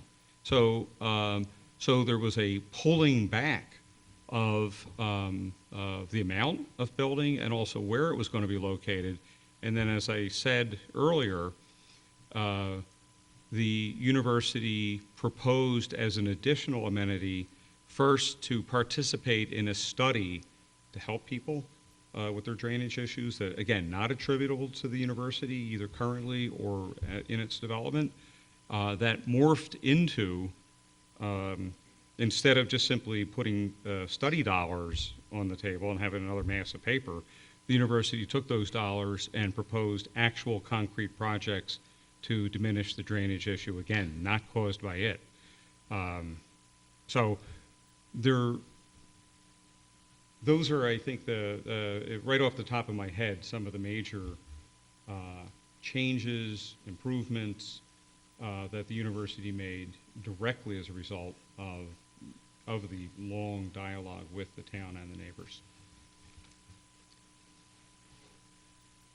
And I believe those plans were shared at our last community meeting, and there was specific concern raised by the residents who live on the street Norman closest to the planned berm about whether that would actually reduce or increase the problems to that part of the neighborhood related to flooding. Sure. In direct response to that, we had a field walk with those neighbors and with the town engineer, and looked at specifics out in the field and exactly what their concerns were. The proposal as it was not going to make any flooding any worse. There would be no increase in the rise of the water surface elevation of the large wetland area. As a matter of fact, it would decrease based on the design work we did in conjunction with the town. But by agreement with the town engineer and the residents, we agreed to set the elevation of that emergency outflow at a certain elevation, which we went out and surveyed and measured, again, at the request of the town engineer. So the folks that were out there were very happy about that. By the way, just a footnote to add on to that, all of these drainage amenities, but more importantly, all of the drainage issues constituted one of the major portions of the environmental impact statement, and they were, believe me, extensively reviewed by the town's own consulting engineer, Stantec, and they were not shy on their input and comment. I just have one more comment, which is this whole discussion is complicated by the fact that this neighborhood is also in discussion with the town of Brighton about establishing a sanitary sewer district.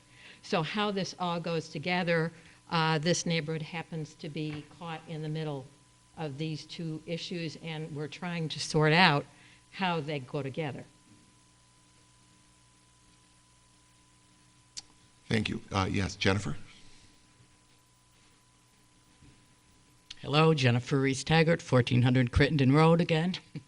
I have a few questions. My first one is, are parking lots considered new developments, and will they be factored into that 45 cents a square foot annual financial amenity?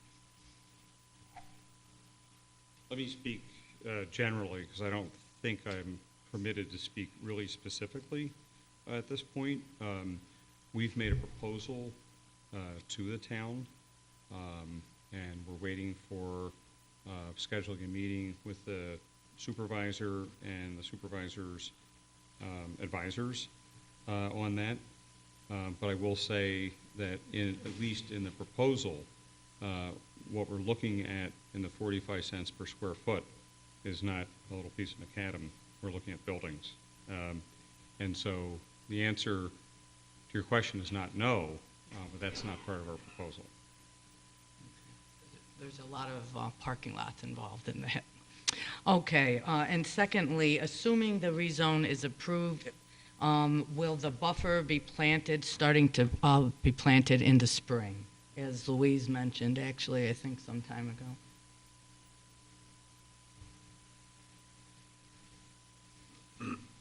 Our plan is to begin planting soon after the IPD is approved.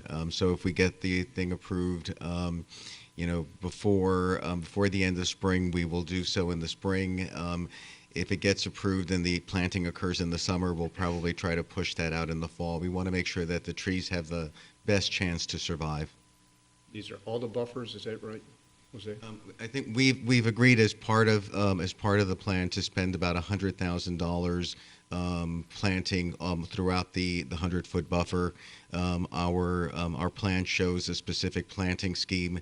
If I recall correctly, we're looking at 6 to 8 foot tall conifers filling in the gaps. Is a buffer planned on the west side as well? It is. It's not on the Lehigh side. Jose, one of the screens that we saw, when you were talking about the plantings, it appeared that it was only along that one stretch of 100-foot buffer, but it's my understanding that those plantings will really be within the entire 100-foot residential buffer area all the way along, Southland, Doncaster, Yes, it will. along through that area. Okay. That is the plan. Yeah, I was probably speaking too fast, Mr. Supervisor. I said that yellow strip was illustrative. We just doing Okay. the plan too busy, but Just wanted to clarify that. Yeah, that was my understanding. Thank you. But I am Chris asks a question, and I'm sorry I know you probably got another question, Jennifer, but Chris asked a question that, that I'm concerned with as well, and that is the buffer distance on the west side of the project. I understand that you have, there's the RG&E, there's the trail, but your lot setbacks could be as little as 10 feet in that area.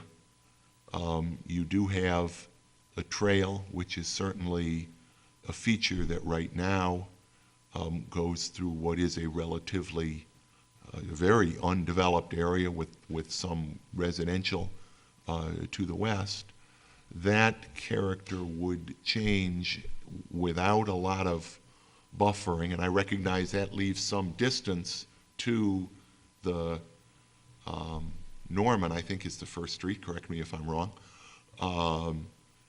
neighbors whose backyards now sort of back up towards the trail, towards RG&E, but will also have the university there. I recognize too that that there a good chunk of the no-build area, the old growth wetland, are also in that part of the land.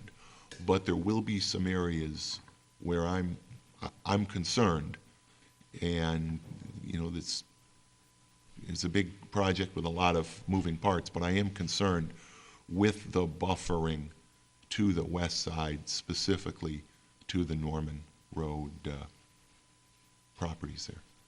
I'm sorry, Jennifer, go ahead.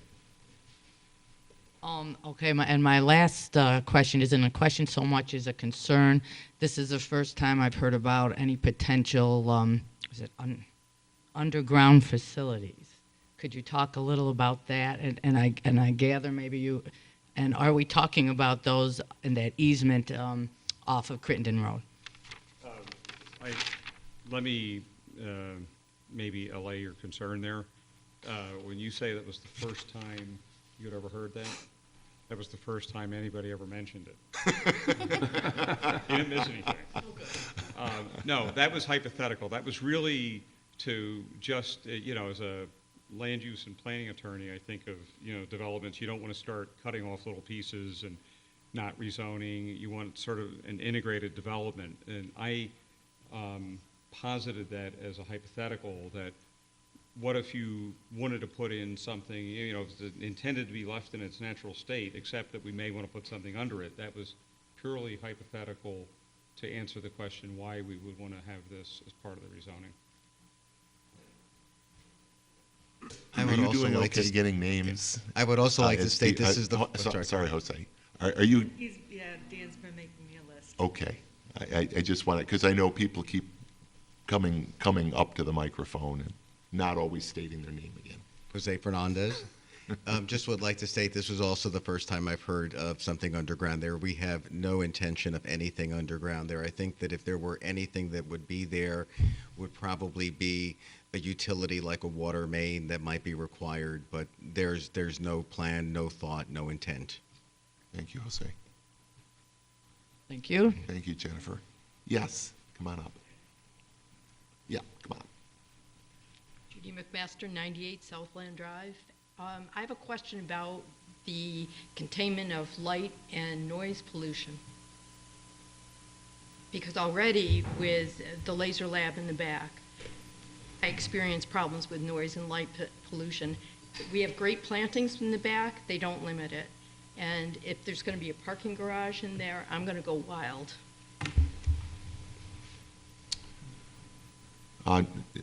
Certainly, noise and light were issues that were discussed during the environmental review of the project, but maybe one of you can summarize what they are, and in the context of now looking at the substance as we look at setbacks and the like, how you propose to minimize the impact on Well, this. first of all, we will comply with all standards regarding lighting.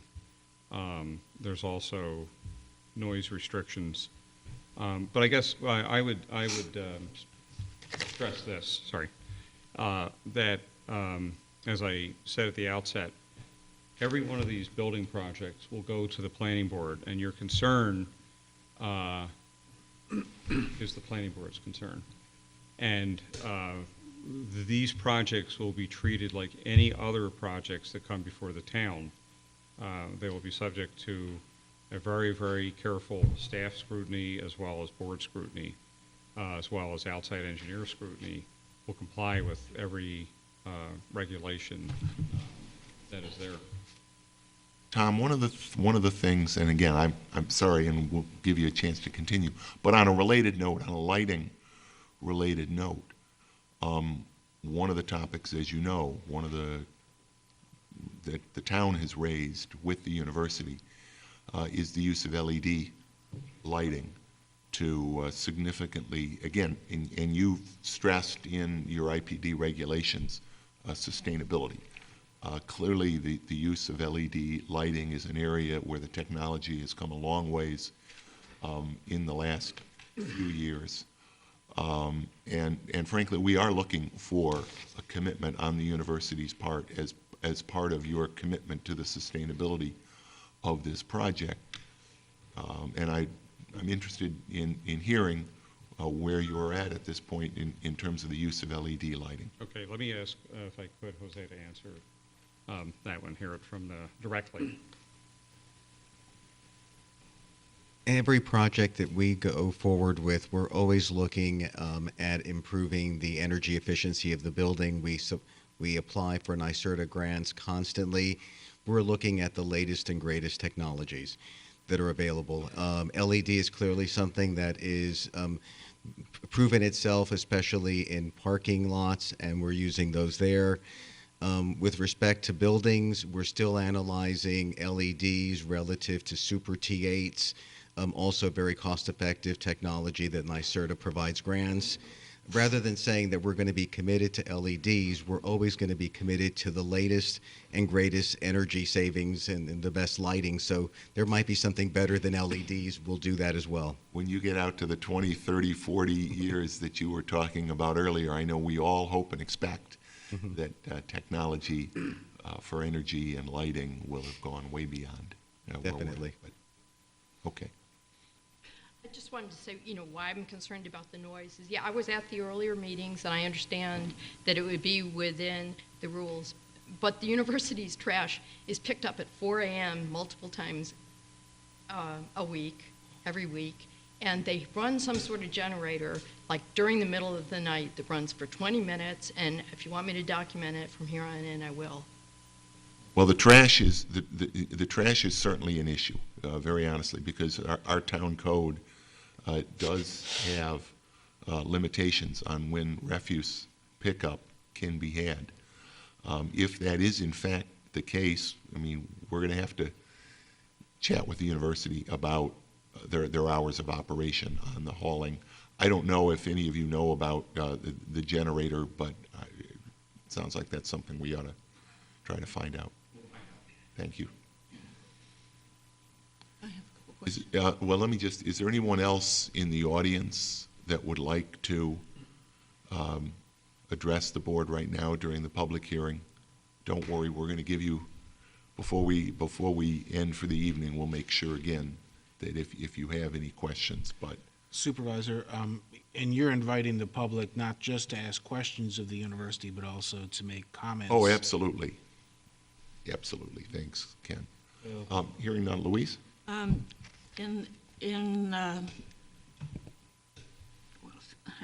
have a couple of concerns, and I don't want to sound like I don't understand what's going on, but we are being asked to give our okay for this, even though you stated, Mr. Greiner stated, that it might go on for 20, 30, 40, 50 years until it's finished, and we may not know what we're going to do in 20, 30, 40, or 50 years. So we are saying, okay, the current plan is that we're going to have this institutional, and we're going to have these homes or these apartments, and we're going to give the town some land for a park. What if in 30 years there's not enough population to go into apartments? What if, I mean, the big grants that the university is getting today are for research and development, and that doesn't bring in that many people.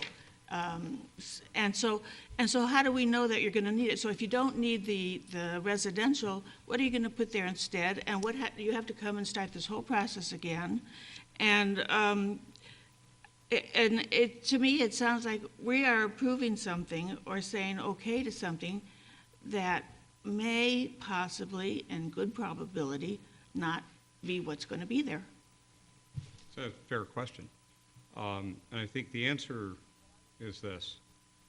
First of all, if there's no need for residential, I'm assuming the university will act rationally, and I think it will. And so they won't build it. If they don't need it, they're not going to spend the money to build it. But if that's all they can do there, then I think what you'll end up with is vacant land until and unless the pendulum swings, the population of students increases, and there'd be a need. The university would not be able to do anything else beyond what the regulations would permit unless they were to come back to the town board. I don't know what the town board will be like in 30 years, but if it's anything like the present town board, it will be very scrupulous in its review and its protection of its citizens. So I guess that's an initial answer to your question. The sort of the larger sort of philosophical is that anytime you do anything as a town board, anytime you rezone land, residential, for example, you're betting that it's going to be residential, but you wouldn't say to yourself, well, since we don't know in 50 years whether this is going to stay residential, we better not zone it residential. You're using your best knowledge that you have at hand with your consultants, with your staff, with the citizens, with everybody, and you're making decisions. And that's also why you do comprehensive plan updates, because you're right. Over decades, things do change, and the state of New York in its comprehensive planning legislation and the town of Brighton, along with other towns, in its attention to its comprehensive plans, continually will update them. There'll be a time where, for example, you might see 25 years from now, you might see the town change its comprehensive plan, not just in this IPD, but in other areas of the town that would shock people today. But you or your successors will do it because it's the right thing to do at that time, the best you can do with the facts on the ground. I have one other concern. When you're talking about the 45 cents per square foot, that's for taxes, correct? And that's for buildings? It's an amenity, it's not I mean, an taxes. amenity, but it's going to be paid as a tax. It'll be Well, paid. it'll be paid as an amenity on the project. Honestly, there's a lot of factors that go into that computation, and as Mr. Greiner alluded to earlier, we're still working on the right formula to make sure that the initial payment and payments in the future track according to what the town's anticipated needs and the services demanded by this project on the town will be. And that's something that we're going to continue discussions on over the next week or so. But is that only going to be on developed buildings? Under their proposal, yes. Right, yeah, and I think Jennifer asked sort of the same question. Right now, the way that the university has proposed it, it is on square footage of buildings actually, and the charge according to the university's formula would not go into effect until a C of O was issued. That's something we're taking on. But I will also say that we have had discussions with the university about related issues, financial compensation to the town as it relates to issues that are related, and those all factor in to the discussion. So although this one piece, this one amenity, the 45 cents relates to newly constructed buildings on that site, the university's discussions with the town, and frankly the town's position with the university, has been very strong that our approach must be more comprehensive than that. And again, in concept, the university agrees with that. And that's why people get together in good faith and discuss that. But it's, you know, we are looking at this thing globally, I'd have to say. Hopefully like the hospital or. We're looking at a lot of different factors, and obviously we'll be keeping the board apprised. Absolutely. Excuse me, the proposal for the 45 cents per square foot as the amenity, is that a yearly payment or a one-time payment? That would be yearly. Be yearly, okay. And it would be indexed. Okay. Would be yeah. That's one of the things we that- propose an escalator, and that's yet to be agreed to, or there's yet to be agreement on an escalator, but we did build in an escalator. Is that just goes to the town, or does it include school districts, or what? That's something we've discussed, and actually it's something I've discussed at least briefly with the Rush Henrietta School District, where this property is located. Yeah, I was just going to add, we've certainly looked at the types of impacts that this project is likely to have globally, whether it's on the town or on the school district, and tried to frame up a payment that reflects those impacts. But there will be additional payments to the extent that future, on the residential side, development does affect the number of school children attending the Rush Henrietta School District. Again, in concept. And concept will have to be, put to paper and agreed upon.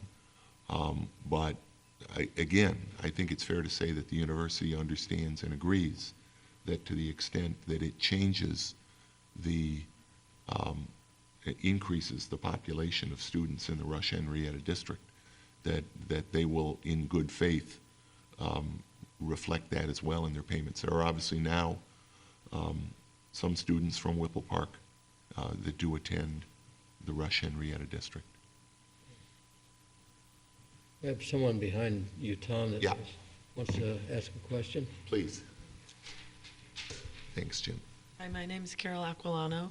I live on 217 Doncaster Road. And are these residential buildings is it an extension of Whipple Park? Is it for students of the university? It is.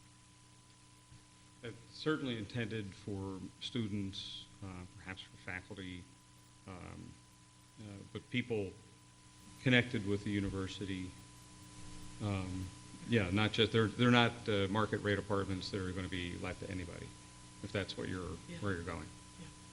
Yeah, okay. One other thing, I just want to express my dismay over the possibility of losing the woodlands there behind, between Whipple Park and the Lehigh Valley Trail, because there's a wooded area there that has quite a bit of trails, and it leads to the bike path, and it's very beautiful, and there's a lot of wildlife, and it's very quiet of an area, and I think it's really a valuable asset to the immediate community. And I think of places that I might want to move to in the Rochester area, and I can't think of another place really that has that access to the trail, the beauty really of the woodlands there. And so I would really, I hate to see anything happen to that area. Some of that woodland in the area that you're describing is the old growth woodland that will be that the university has committed. I have a follow-up question on that in a moment, but that they have indicated in their plan that will remain undisturbed, and that woodlot area is sort of generally in the area that you're describing. They haven't committed not to take down any trees in other areas, obviously, but they have committed vis-a-vis the two old-growth woodlot areas. Thank you. But since we're talking on the map, I couldn't really. I like to look at that map a little bit I better. hear you. Yeah. But since we're talking about how we're, protecting them, I know the planning board discussed with you, and I believe is going to take a position in their advisory report on the method by which the old growth forests would be protected, whether by conservation easement or deed restriction. What is the university prepared to do in that regard? Well, the university is prepared to do anything reasonable to assure the protection of those areas. I know there are terms like deed restrictions, conservation easements. There could also simply be a zoning restriction. We're a couple lawyers. We know those are more than terms. I mean, they have some very significant legal implications. They do. And as I said, we're open, Mr. Supervisor, to anything that's reasonable that works. We could have a discussion now or at a workshop or anywhere about what's the best way to do it. And I've got my own, as a lawyer, my own thoughts on those. We could do it now or do it later. Maybe more appropriate at a workshop. Yeah, I'm sure it is. Yeah. Because it would drone on for quite a while, I think.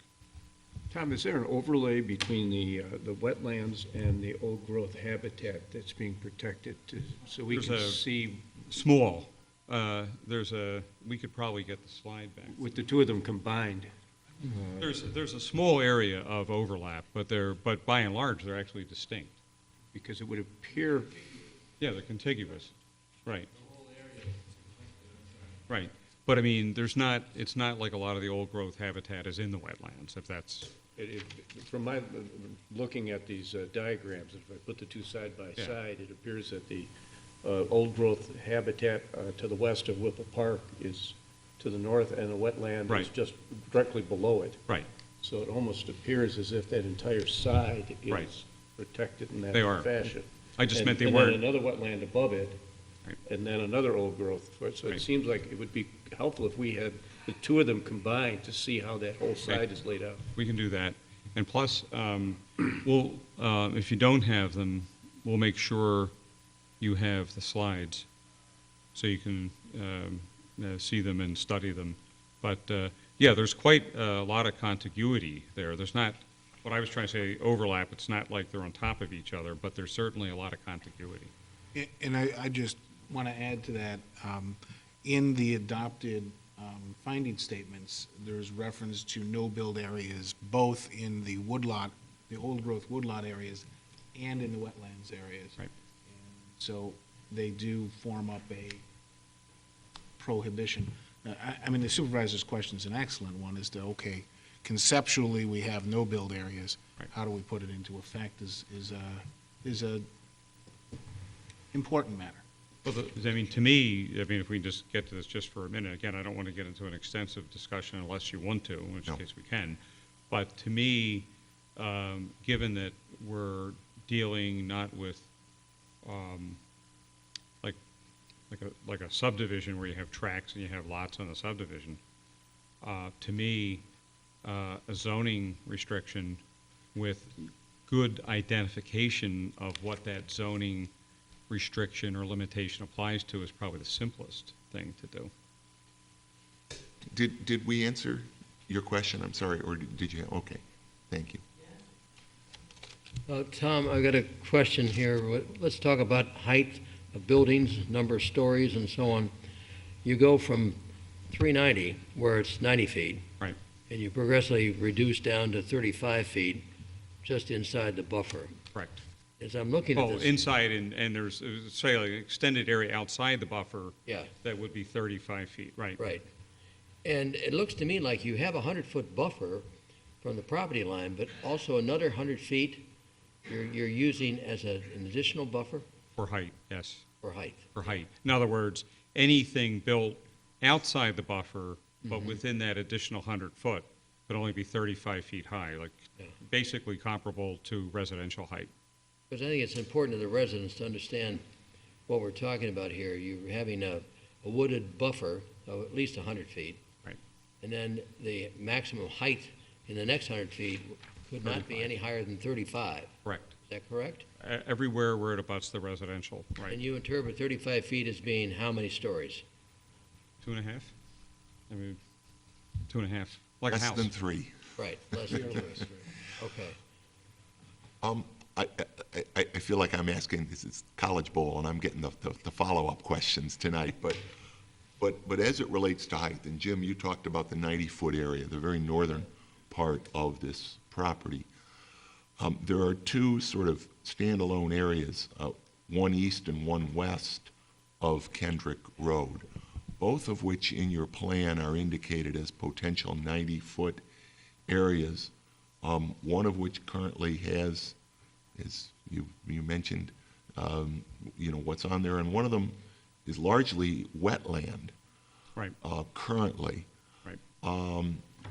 We're looking at a Are water you, slide I there. mean, if I understood your proposal, though, both of those areas are listed as 90 feet, but I've also sort of heard talk about one 90-foot building, and I guess I'm confused as to why they are both listed as 90 feet. I think, well, the rationale, Mr. Supervisor, is that there's a tension between height and use of land. The higher you go, the less land you use. If that's a good to conserve the amount of impervious surface that you have, then if you're going to do that, the next question is, well, where would you do that? And I think the answer was, we'll do it above, north of East River Road. And so what happens?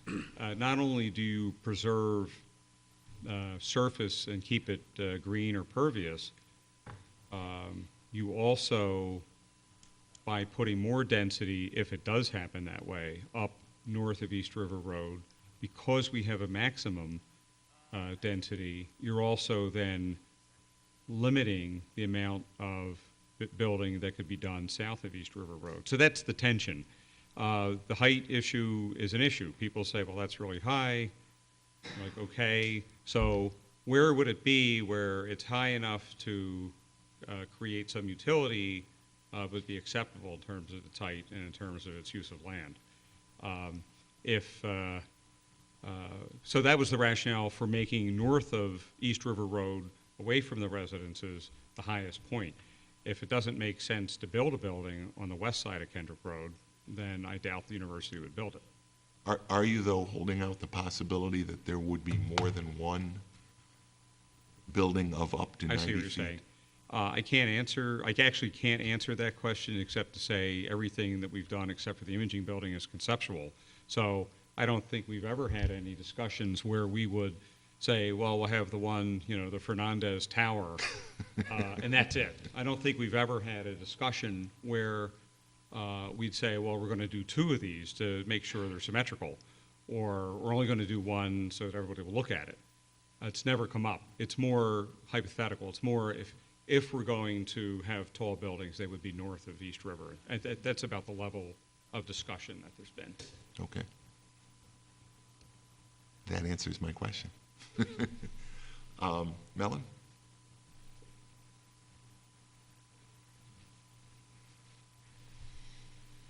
Madeline Schmidt, Bastion Road.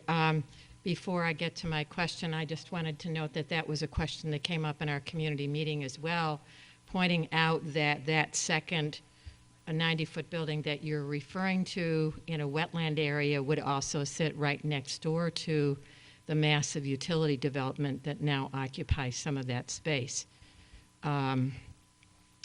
What I wanted to comment on, I know I commented on drainage earlier. That gets into a lot of technical details, but I think a lot of the comments that you're hearing from people in the neighborhood who have spoken tonight and at our community meetings has something to do with an issue that's less tangible than drainage plans and heights of building. It has to do with quality of life. And the quality of life in this neighborhood area can potentially and already is being impacted by this development. One of the specific comments that concerns me related to this is at our community meeting, we heard that the planned residential development would be probably targeted to senior housing. Now the question has come up about whether it would be an expansion of Whipple Park or whether it might actually house additional undergraduate students. There are great differences in quality of life in our neighborhood related to those categories of residents. And it makes me concerned that how that residential area might be developed seems to be talked about differently depending on the meeting that you're at. A related issue that we have been dealing with, not just in our neighborhood, but in other neighborhoods contiguous to university development, has to do with the increased targeting of these neighborhoods for rental housing to undergraduate students, which is greatly impacting the quality of life for some of us, including ourselves. We've lived in the neighborhood 28 years, and we now have a house across the street that's occupied by several students. And the town, frankly, is limited in what it can do to address those issues. I've personally been told that the town can only respond 8 or 9 to 5 during the day when they come out and actually see what's going on, that photographs do not help, that our comments about what's going on in the neighborhood does not help. So I want to just generally raise the concern about the impact of this development on quality of life issues. Thank you. If I could, before you, Tom, we certainly are cognizant of concerns relating to student rental housing. Civil rights laws do put certain restrictions on the ability of a local municipality to regulate the number of unrelated individuals living together.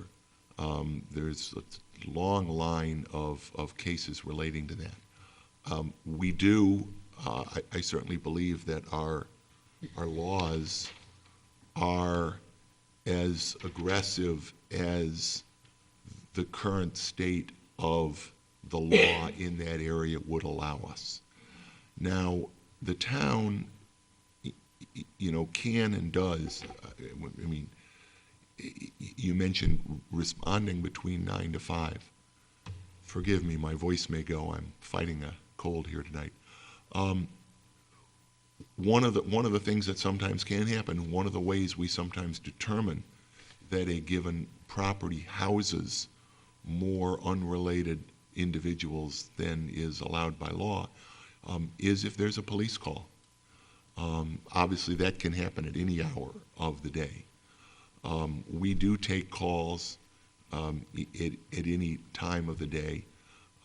It can be difficult sometimes to determine exactly how many people, unrelated people, live in a house and whether they are living as a family, which is the kind of terminology that these cases do involve.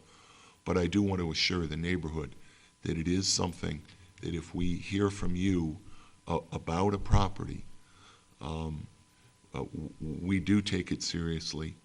We will look to respond as we can to determine whether a given property is in fact in compliance with the law. I think, Tom, you wanted to. Yeah, one quick comment. If I understood Mrs. Schmidt correctly, and I may not have heard you properly, I think you said that that we've been in different forums, and maybe that question's been asked, and maybe in different forums the answer depends on the forum.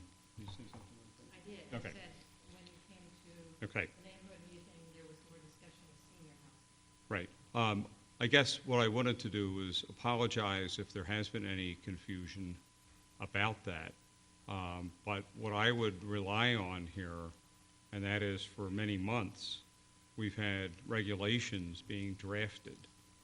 And I'm looking at them right now, the uses in the residential, permitted uses and conditional uses. And well, I guess I would refer everybody to those. Not that these are approved, these are still a proposal, but they are what is in existence at this point in terms of a definitive document, at least. And this is pretty clear what it permits, either as of right with site plan approval or conditionally. A related question, and I know, Mellon, you have another question, but it applies both to the residential but also to the other properties. Will all of the development be university-owned? Yeah, I think we discussed that. I don't know whether it was at Public Works. And I think the way the university characterized it was university-owned or controlled. University could have a wholly owned subsidiary actually running something. Technically, it's not owned by the university, but that entity is. Sure. There has never been, and if I'm wrong, Jose will answer me, but there has never been the idea that we're somehow farming out to third parties, you know, we're ground leasing this to you and good luck and we'll see you in 40 years. I think the only kind of building that we talked about that might not be directly owned would be if we would be doing something like a Ronald McDonald House, things that were associated with the services that we provide at the hospital. So that kind of short-term living, or a Hope Lodge associated with cancer patients, things that are really in alignment with the kind of things that we currently do.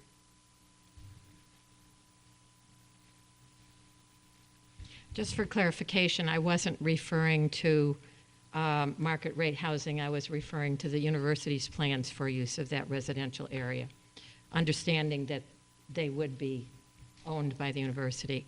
I wanted to also clarify that Supervisor Maley and I have had discussions about how in the 28 years we've lived in the neighborhood, there have been changing definitions of family, but that's not what I was referring to. I've really spoken with people here in the town about what is possible and what isn't. One of the things that's possible to address is parking. And during the day, that's not the greatest time to see the maximum issues around parking. It's late in the day, it's in the evening, it's at night. Taking photos of the parking issues is not sufficient. This is when I was told that people have to come out between 9 and 5 during the day and see something like the parking issue. So we're trying to work within the town regulations and address things that the town can address. Is there anyone that has not yet asked a question that would like to? Jennifer, go ahead. Two more final comments. Well, actually 3. I would like to echo my neighbor's remark about if U of R could, I understand that it is their land and that you're working with the town to get as good a compromise as we can. I would appreciate, let me just say that another amorphous thing other than, well, that contributes to the quality of life is what my neighbor mentioned, is the beautiful woodlands in the back. They really are gorgeous. And if development could be kept to a minimum at all, it would be appreciated. I think that's a lot of what we're all responding to. Past that, I would suggest maybe the town board consider in their negotiations with U of R to possibly consider or including those parking lots as part of that 45 cents square footage, because I understand that it's not development, but buildings impact the area, or rather parking lots impact the area just as much as buildings, if not more. There's a lot of comings and goings, there's a lot of people, there's a lot of noise, lights, etc. Something to consider in the negotiations. And also in doing that, perhaps lock down definitions of who's going to stay in those residents, if the residency halls, if possible, because like my other neighbor said, there's a big difference between having been both. I can tell you, as I'm sure you know, there's a big difference between an undergrad and a grad. And honestly, I'd like a grad student behind me more than an undergrad. So thank you for considering. Thank you, Jennifer.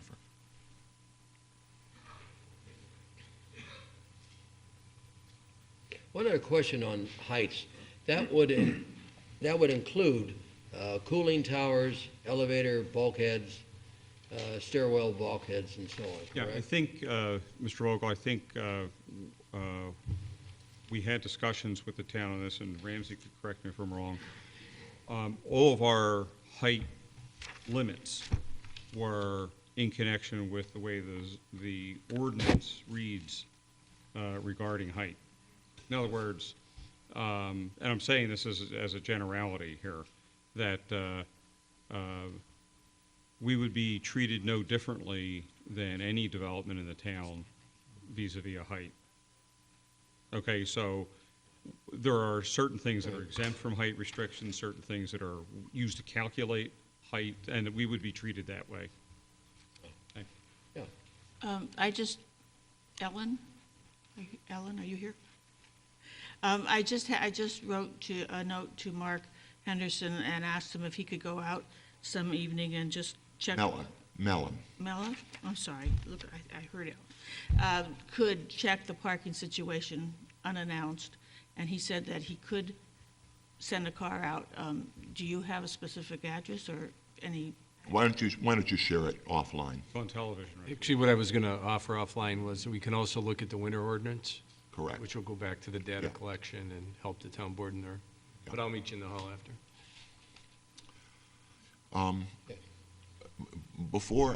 Just before the meeting tonight, I was downtown at a meeting that the Genesee Transportation Council was holding concerning a proposed new bike share program.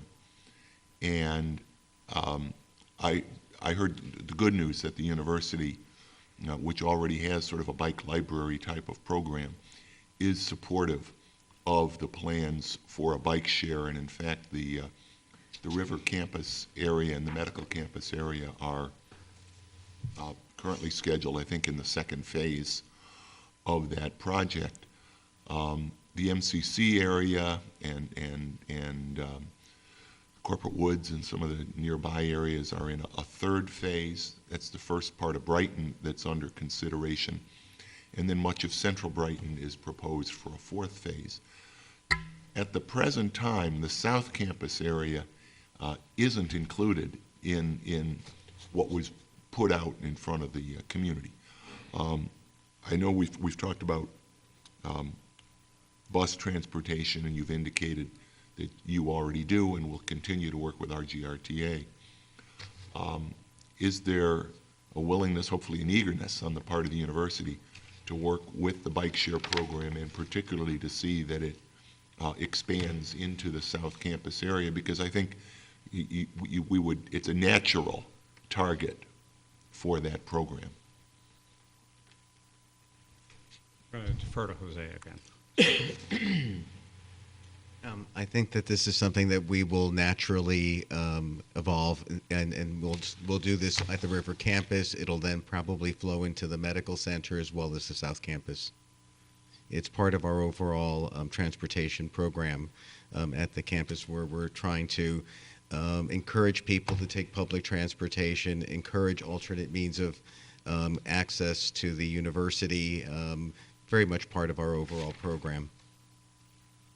Thank you, Jose. Yes, sir. Question or comment? Comment. My name is David Waldman. I run the imaging department at the university. Everybody's talking about things that might occur 10, 15, 20 years from now. You're talking about quality of life. I just want everybody to keep in mind that right now the university has a huge problem. And we're doing MRIs and CT scans on inpatients at 3 in the morning. And you talk about quality of life and you talk about getting ill. This is your lives. I mean, this is quality of life. And if that was you, you wouldn't want it. And we're talking about things, and I appreciate it. I understand how you need to be careful with every step you're doing, but you're talking about things that may happen 10 years down the road, 20 years down the road. The only thing that's being proposed tonight or being proposed that the university wants to do this second is build an imaging building. The other stuff all has to go through the planning board and has to get all the approvals. I just urge everybody to keep that in mind. Thank you. I will say, I do think we all, are cognizant that as we go through this process, there is a short term, there is this imaging building, but it is the university's application, and it is the university that has proposed a very large proposal that the university has indicated will take decades to build out, and we do understand that. But I think it is important to note, and we do recognize the many, many benefits, economic, medical, educational, that the university brings to the town of Brighton and the greater Rochester community. But it is important to note that we as a board have to act upon and review the university's application. There was a reference on one of the maps to the emergency access. Can you describe that and, just some sort of, when will that be constructed? How will it be maintained? Is that all on university property, or will easements be needed from RG&E or somebody else? Well, I think this was at the environmental impact statement stage. The town indicated that they wanted to make sure that emergency access would be able to be built without more. And so the university, really like immediately contacted RG&E, and I'm pleased to say that we are, days or a few weeks away from not an agreement. I think the agreement's just about there, from actually drafting and completing the emergency access easement.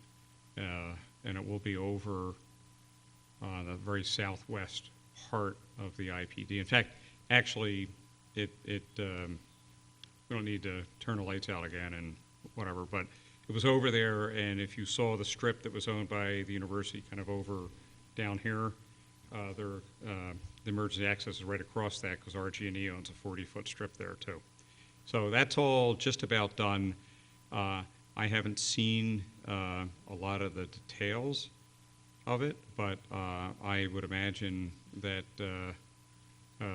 between RG&E and the university, and of course the town will get a chance to see this before anything happens, the actual maintenance of that is pretty well spelled out. Would that be paved then, Tom, or? I think it's going to have to be paved. Yeah, sure. With Because you've down? got some potentially heavy vehicles, Chris, that will have to go along the emergency access as well as the RG&E easement. So yes, of course it'll be paved. That would take you out to Crittenden then, is that? Yes. How about for emergency services? Now, as far as police services, I know the university has campus police. At what stage does campus police handle emergency calls on the South Campus? At what stage then does the Brighton Police Department get involved? And will that continue as this development is built out? Well, yeah, the university has that sworn officer program. Again, I'm looking at Chief Henderson here. I'm assuming that that there will be protocols as to what the university sworn officers can handle versus what the full-time professional municipal police can handle. We currently have a formal MOU that outlines protocols. Memorandum of Understanding. Memorandum of Understanding, MOU. And it outlines that we are involved in most investigations. We are primary law enforcement, and all felony levels are more serious. I can assure you that we have great information sharing with Chief Fisher in public safety and agreement calls for review. We have done review.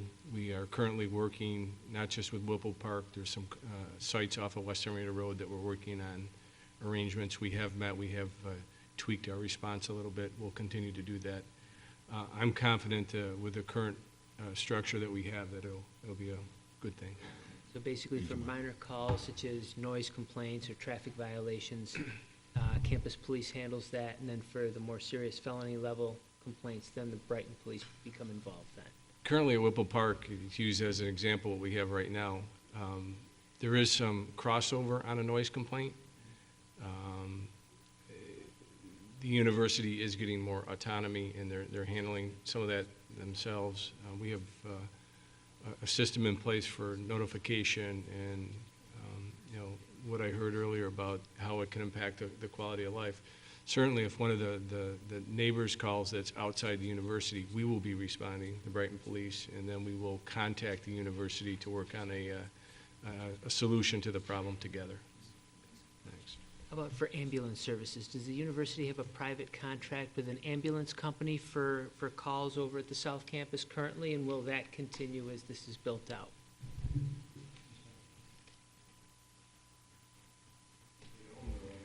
I was going to say, they do have their own ambulances. Whether or not there's a contract in addition, I don't know the answer to that. If you could come, I'm sorry.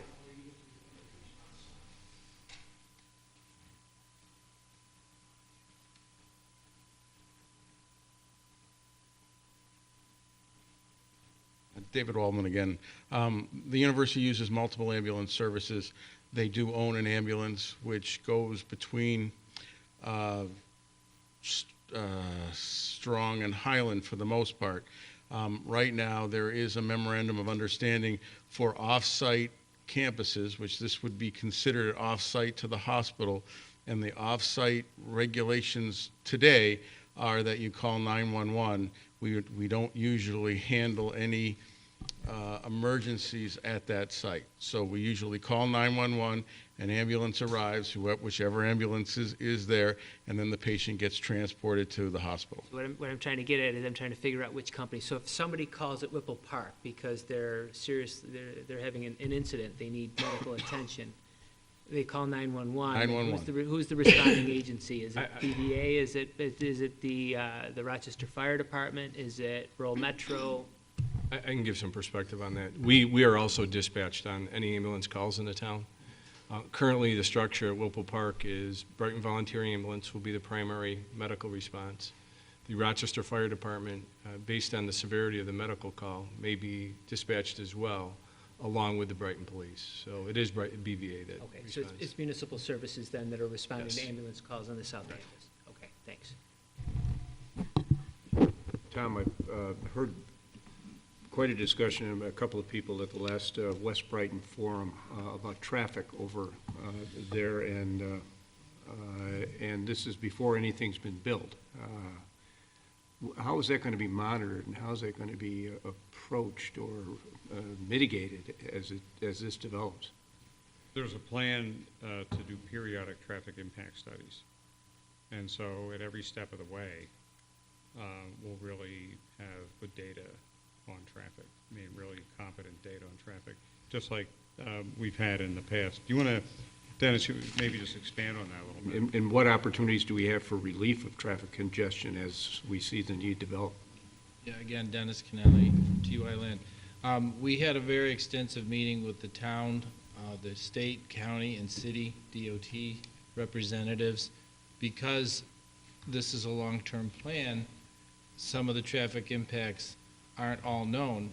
At the same time, there's improvements going in place. Kendrick, East River Road, West Henrietta Road, East Henrietta Road is now currently out to bid for that portion of the improvement. So the agreement which was made on behalf of all the representatives was the traffic update would happen at a minimum every 5 years, and every project that is presented to the town would have a traffic assessment and potentially a traffic impact study associated with it, so that things could be monitored over time. So right now, it's sort of throwing a dart at the wall. What's going to happen in 10 years, not sure. because it's a balance of what improvements are in place, what are going to happen, and then future proposals. So it's to be monitored over time globally and then specifically with each project for review by the town and their consultants. Thanks, Dennis. I think what we have to remember here is that the zoning ordinance basically and the environmental impact statement was to look at things broadly. But every single project that comes forward will go through the normal process. We will be looking at how it's going to impact stormwater. We're going to be looking at how it impacts domestic water. We're going to look at traffic. I mean, we go through the entire review process for every single project that comes forward. So there is the opportunity to look at everything closely and evaluate it. This is not a blank check that says we can go out there and build, 1 million square feet of buildings. No, each building has to go through the process in the same rigor. So I think that everyone is protected and everyone has the opportunity to look at what the impacts are when the specific project comes and identify the appropriate mitigations at that time. Good, Jose. That's good to keep in mind. Thank you. Supervisor, if I may ask, just I don't know if it's of course allowed or not, Absolutely. but for Dennis and I guess Jose, how far out do those traffic studies go? Because I know I could understand that in the immediate area where you'd be looking primarily, but as far as employee travel patterns and things, because for instance, the U of R traffic greatly impacts Elmwood Avenue all the way down, and my wife drives it twice a day. But so we get traffic patterns where they're backing up from 590 past TBK on a fairly regular basis, and I don't know, I can't, without looking at each car, looking if they have parking passes and every one, but the main employer that would be traveling in that direction is the university. So I'm curious about how far out that looks to that type of thing too, and the other arteries that feed off of there, be it Westfall and Highland. Number one, the original traffic study was based on the approved scoping document provided to us by the town. But since that time, because it's so old, it's actually grown into a larger regional model. Supervisor mentioned GTC earlier. We work directly with GTC on this regional model. So it does go out quite a ways, and it takes into account the highway system, the arterial systems. So we work with the city on Mount Hope, through the Elmwood corridors with the county, as well as the 390 corridors with the state. So it does go out quite a ways. And we worked on that all together to come up with one consistent model. The next update is scheduled for, the global update is scheduled for later this year. And by that time, many of the improvements on 390 will be completed. Mount Hope is completed. The College Town will be completed. So all those feed into this model. Yeah, I just noticed, with the 390 project, I have not yet noticed a change in traffic patterns at this end of things. So I thought that was part of the state's selling point on that, but yeah, so it is a combination of state, city, and county roadways in one network that's studied. Are there any more questions from the audience first? Again, I want to remind everybody that we will be holding this public hearing open. We're not going to hear Tom's excellent presentation at every meeting, but we are going to continue this public hearing. So I obviously want to make sure that everybody that's taken the time to come out tonight has the opportunity to ask their questions or comment. Board members, same applies to you, of course, except you do have to come to every one of these meetings. Our pleasure. Any questions tonight, again, with the understanding that the public hearing will continue open? So that the next time that this matter will be available for public hearing will be on February 11th at 7:30 p.m. Correct. Okay. Great. Hearing nothing more, we'll close it for tonight. Very good. Thank you so much for your time, everyone. Oh, Thank you. Good. Thank you all for for, you got a lot of questions, and I know the community, had a lot of questions, and thank you for taking the time to answer them. Thank you to our stenographer. Yeah, You may have worked harder than any of us. 2 hours. Okay. We will continue on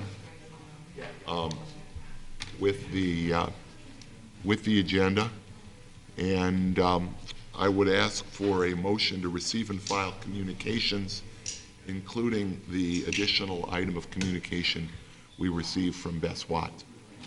So moved. Second. A couple items of note. The first item that's here is correspondence related, to the extent if people could carry on side conversations out in the hallway, we're going to try to continue on with the meeting. The first item of communication listed from Michael Garland, Director of Environmental Services of Monroe County, relates to the Monroe County Draft Solid Waste Management Plan.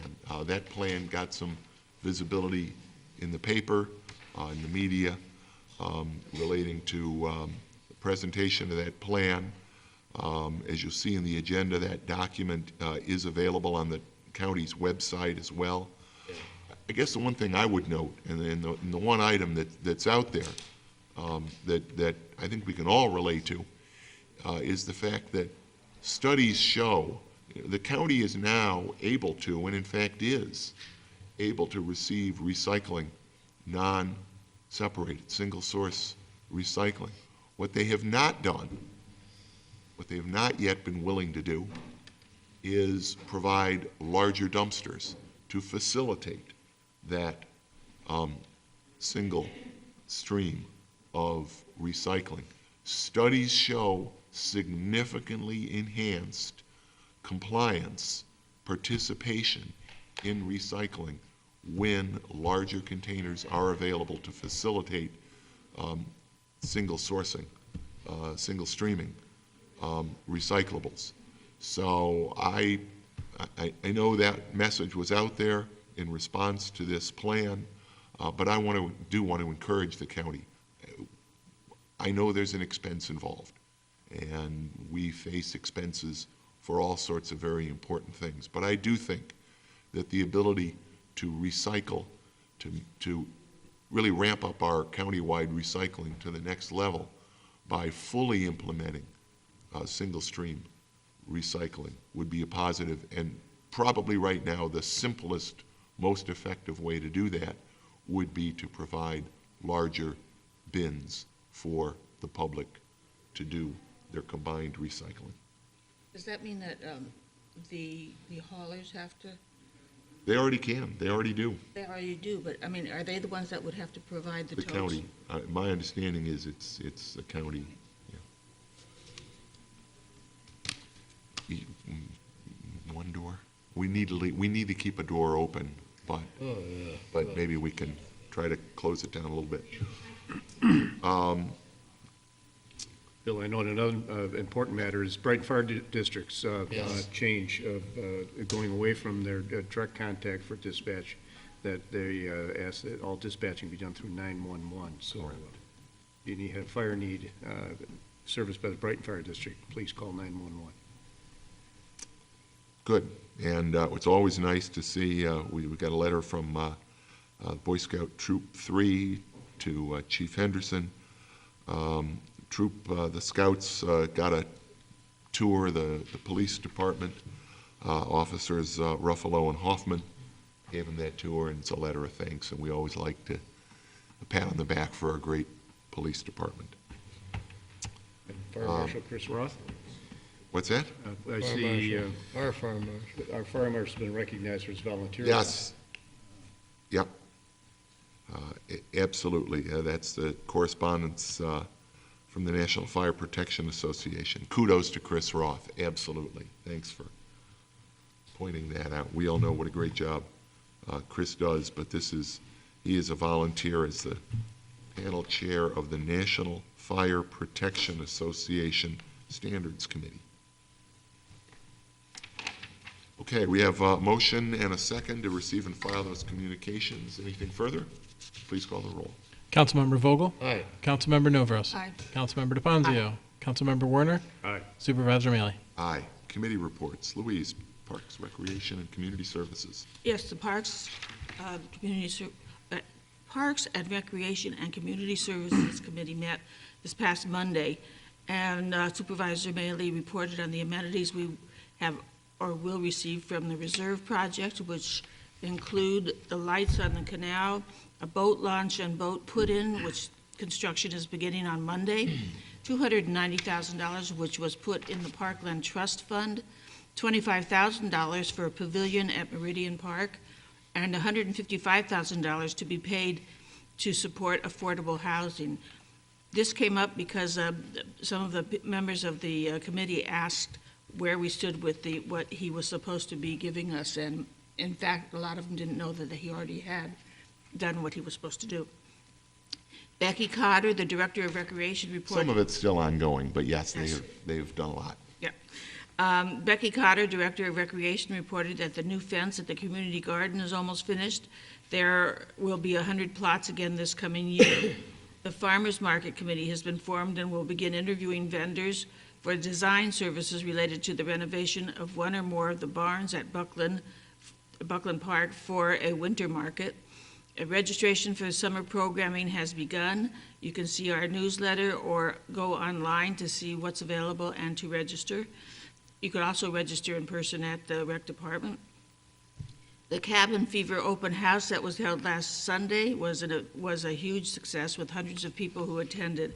And I went there and it was really, really nice. They had vendors there selling jewelry and clothing and so forth, and it was held at the same time, in the afternoon. It was at the same time as the market, so there was a lot of people there.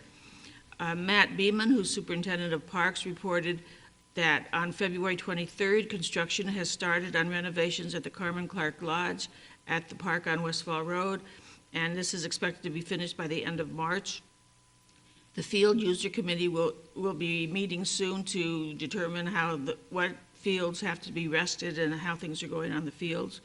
Boulders have been placed between the parking lot and the field at Meridian Center Park due to pranksters who are driving on the fields at night and digging up the land. Just a reminder, as I mentioned, our police do work 24 hours a day. The Parks and Recreation Community Services Board had a roundtable discussion on how it could be most effective in advising the town and the town board. Many new ideas came out of this discussion, and follow-up will occur shortly, and I will report to you. It was a great discussion. Thanks. It was a very good discussion, yes. Thank you. And the committee again meets. The next meeting will be the third Monday of next month, which I do not have my calendar with me. It will be the 16th. 16th of February 16th. Thank you. Chris, Finance and Administrative Services. Finance met last week, Tuesday. We discussed at length various matters that are on tonight's agenda. In addition, we had a discussion with the folks from Ray Wagger's CPA office about our upcoming independent audit, and spoke with Tom Zuber and Mike DeBatz how that process is going to go forward. We've had great service from them in the past. But in addition, there was a discussion on the GASB Statement 68, which will require accounting and financial reporting disclosures for unfunded net pension obligations, beginning with the fiscal year ending December 31st, 2015, which is this fiscal year, and exposure on the draft tax abatement disclosures as well. So hopefully we won't have to be tagged with too large a burden on the unfunded pension obligation. Also, a pilot program has been discussed about looking at some other resources for leaf pickup. Tim, do you want to discuss that at all or mention that? Chris, in the budget, as the board knows, and we've tried to get the word out as we did through the board and supervisors initiative, put some overtime for 2015. So we hope that that helps us out with our efforts. However, we continue to look at whether we should be picking up some different equipment that might facilitate efficiencies and help us out in this regard, being a leaf factor.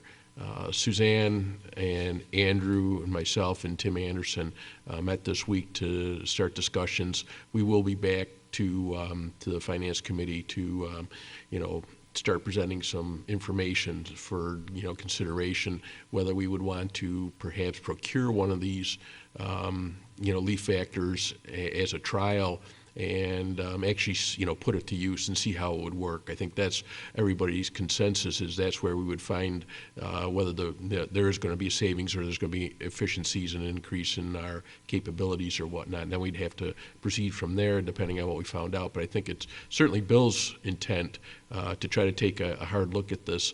But we do have, the issue of the overtime. So we're going to weigh whether we should be making that purchase at some point in the future and when that might be.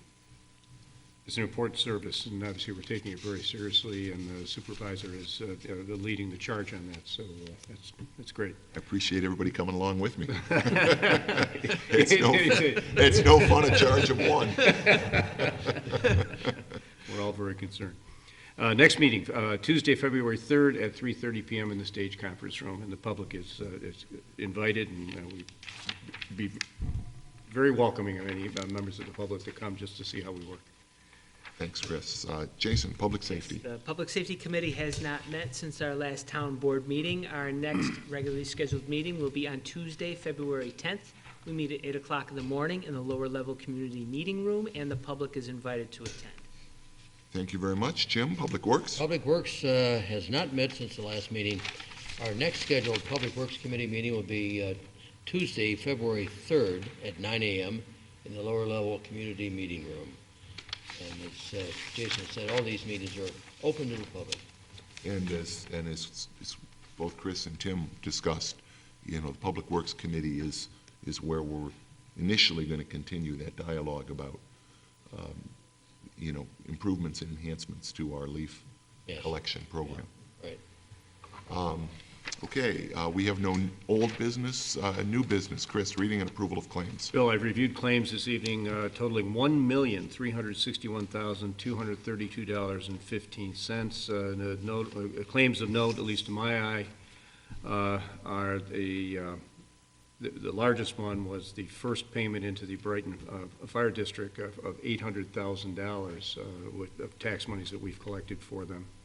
Medical premiums were some $258,000. Waste management for the district refuse collection was approximately $69,000.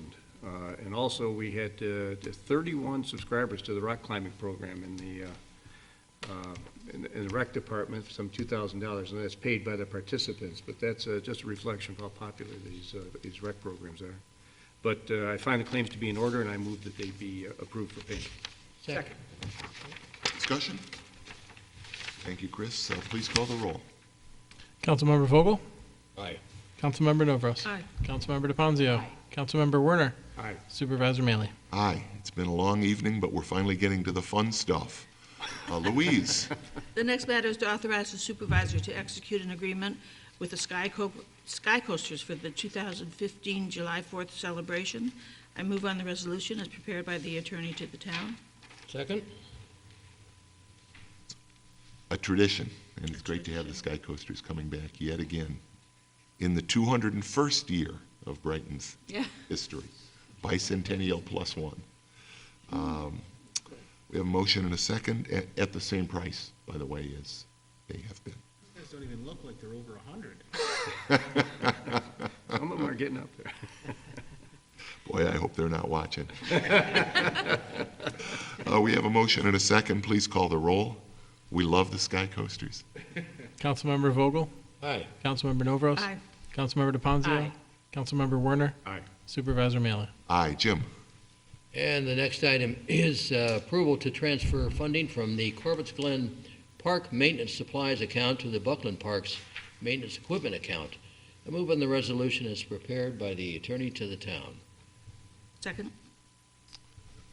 Bill, this is a matter discussed at length at FASC, and it's trying to take advantage of a state bid and move some monies that were unnecessary in the Corpus Glen maintenance supplies, essentially chips, wood chips that we're getting from our own resources and donations to us, and enable us to move some money over and buy a new ProTurn 48-inch mower. And that will allow us perhaps to be a little more aggressive on the mowing in between our contract mowings, so that if we've got a targeted field that needs use in the springtime, particularly when the heavy grass growth occurs, we can grab this zero turn and put it right out in the field, trim it down for different games and tournaments and so forth. Matt Beeman was very optimistic that we'd be able to be even more responsive to our team's needs, and also a salt spreader for use in the park as well, in the parking lot there, and it seemed very appropriate.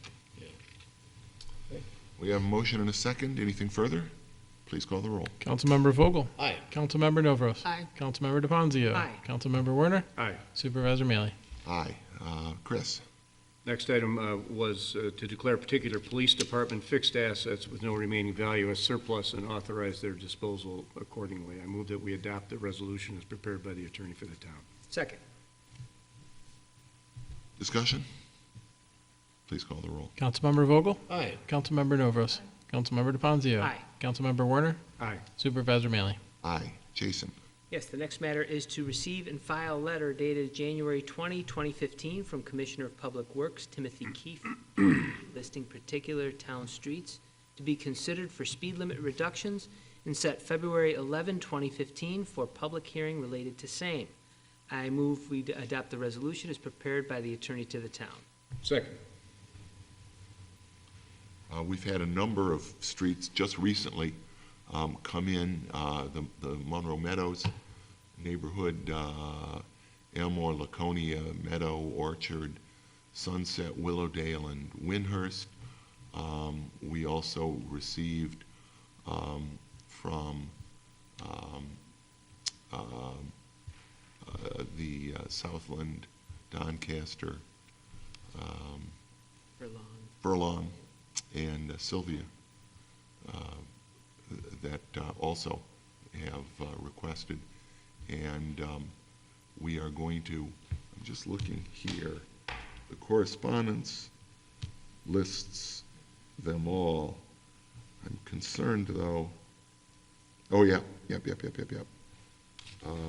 Well, the first paragraph does, it appears as though the second paragraph here needs to be modified to add Southland Drive, Doncaster Road, Furlong Road, and Sylvia Street to that second resolved paragraph. So if I could ask Jason if you'll I accept that amendment. friendly and Chris seconding, okay. Just to clarify that public hearing on the proposed local law will consider all of those. Any discussion?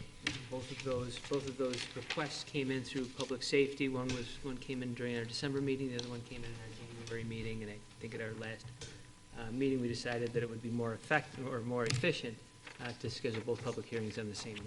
Yep. And in fact, as one big public hearing. Yes. Okay, we have a motion and a second. Anything further? Please call the roll. Councilmember Vogel? Aye. Councilmember Novros? Aye. Councilmember DeFonzio? Aye. Councilmember Werner? Aye. Supervisor Mealy? Aye. Jim?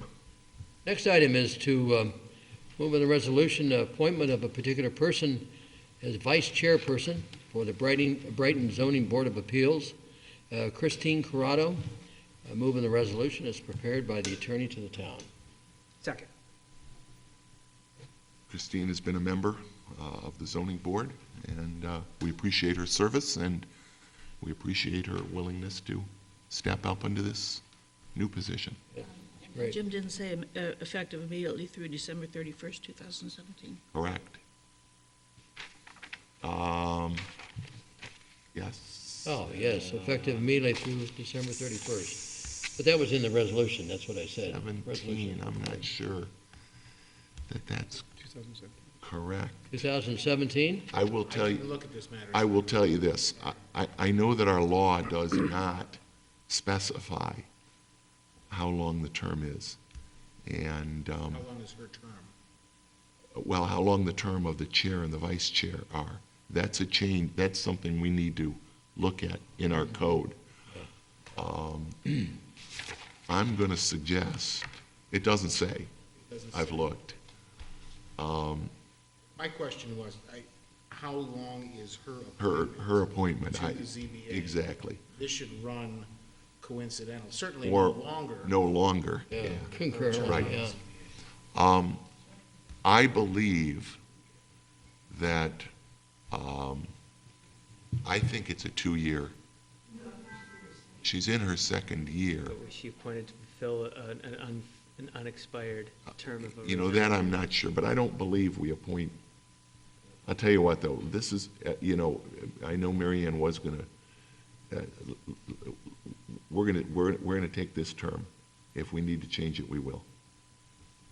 So your intention, though, is to appoint her as vice chair for the duration of her term on the Zoning Board of Appeals? My intention is to appoint her as vice chair for the same term as the current chair is chair. Even if that is shorter than her current term? Correct.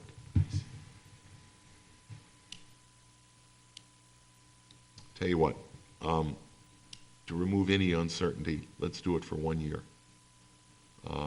We'll always have the opportunity to reappoint her again next year, and then we can get this term Can we say to run Concurrently. through currently with. her current term, but in no event any later than December 31, 2017? See, the problem is we don't know what the relevance of that 2017 date is at all, I Well, think. I'm going to suggest that we appoint her for a period of through December 31st, 2015. It's simple enough. Yeah. Okay. And again, you'll, Jim and Accept that, Jason. yep. All right. Good with the amendment. We have a motion and a second. Please call the roll. Councilmember Vogel? Aye. Councilmember Novros? Aye. Councilmember DePonzio? Councilmember Werner? Aye. Supervisor Mealy? Aye. Matters of the supervisor. I mentioned it earlier, but I think it's exciting enough that I want to mention it again. The meeting that I was at this evening on the proposed Rochester area bike sharing program. Bike share is a program that already has been implemented in 40 cities in North America, a number of universities as well. And in putting together this study, they look not only at the big cities, we've been to, people that have been to Washington or New York, they've seen these programs, but they looked at, cities that are much more comparable to us in size, like Chattanooga, which has a bike share. Salt Lake City has a bike share. The proposal is for a 4 to 5 year phasing of the plan, starting in the center core with and a portion of the East Avenue Park Avenue corridor, and then expanding onto the north side of the city and south into the South Wedge to the U of R area, and in phase 3 into the MCC Corporate Woods area of West Brighton, as well as in phase 4 to much of central Brighton, the area north of 590, north and east of 590. So, these programs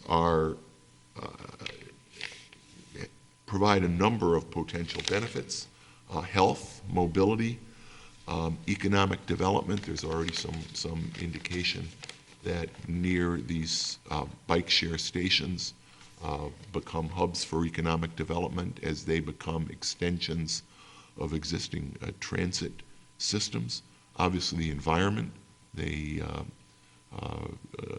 remove some of the car traffic.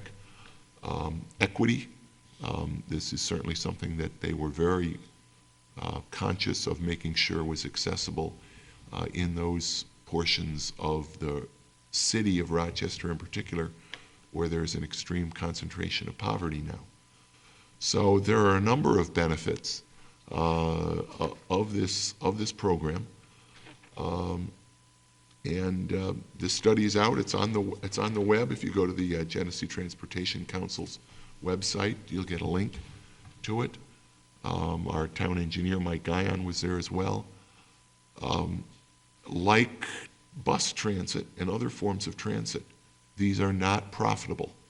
These do not make money, and they do require financial commitment. Now, one of the interesting things about our current transit system is that the largest source of revenue is not the dollars that people put in to ride the bus. It's not government subsidies. It is employer subsidies.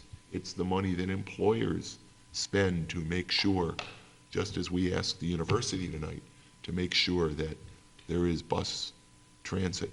Employers throughout the county and beyond pay to make sure that there is bus service serving them. Now, with a bike share system, you have some advertising potential. You may have some corporate and business funding potential again, to the extent businesses want these things close to them.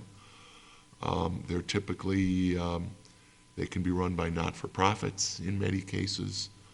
There's some different structures. So there's a lot to be learned. There are, no firm plans, but the Genesee Transportation Council is going to be taking this study and looking to implement it over the next couple of years. And I think it will be a great program for Brighton, and it certainly fits in with our bicycle pedestrian master plan and the work we're doing to promote active transportation. So the idea, Bill, is you can pick up a bike at one spot and drop it at another? That's exactly right. And you can, you can buy a membership in it, which would allow you, basically to do it. You'd have a swipe card or a, like the RFID cards that you wouldn't even have to swipe it. But much of the usage is from casual users. It's simply the one-off or over and back, couple miles that someone may not have a bike, but chooses to take it. Tourists certainly are a major audience, and those are the so-called casual users. So I think different areas would have different markets,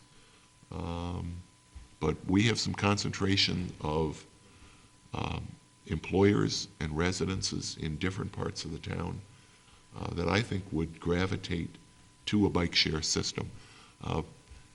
Only half jokingly, one of them even referred to it as a gateway drug to actual bicycle ownership and use. It's a way that folks, well, like me, that really haven't ridden a bike seriously for decades, sometimes come back to bicycling. What do they do for helmets?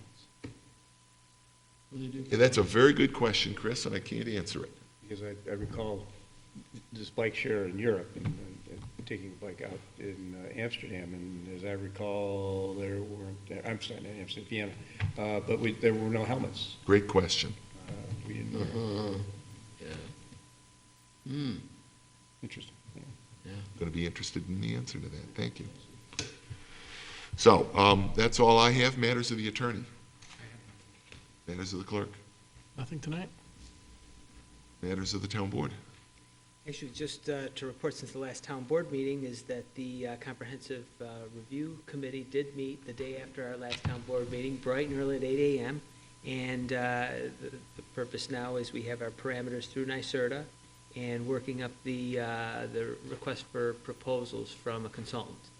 So going through a subcommittee was formed in order to go through the prior comprehensive plan as well as the parameters that are defined by NYSERDA, and then we will be reconvening as soon as the subcommittee has worked with staff, and hopefully that will be taking shape this spring. Good, thank you. Jason is our town board liaison to that committee. I want to thank our cable TV staff. And if there is no other business, can I have a motion to adjourn? So moved. Second. Please call the roll. Councilmember Vogel? Aye. Councilmember Novros? Aye. Councilmember DePonzio? Aye. Councilmember Werner? Aye. Supervisor Mealy? Aye. Thank you very much. Our next town board meeting will be February 11th at 7 o'clock right here, and have a great evening.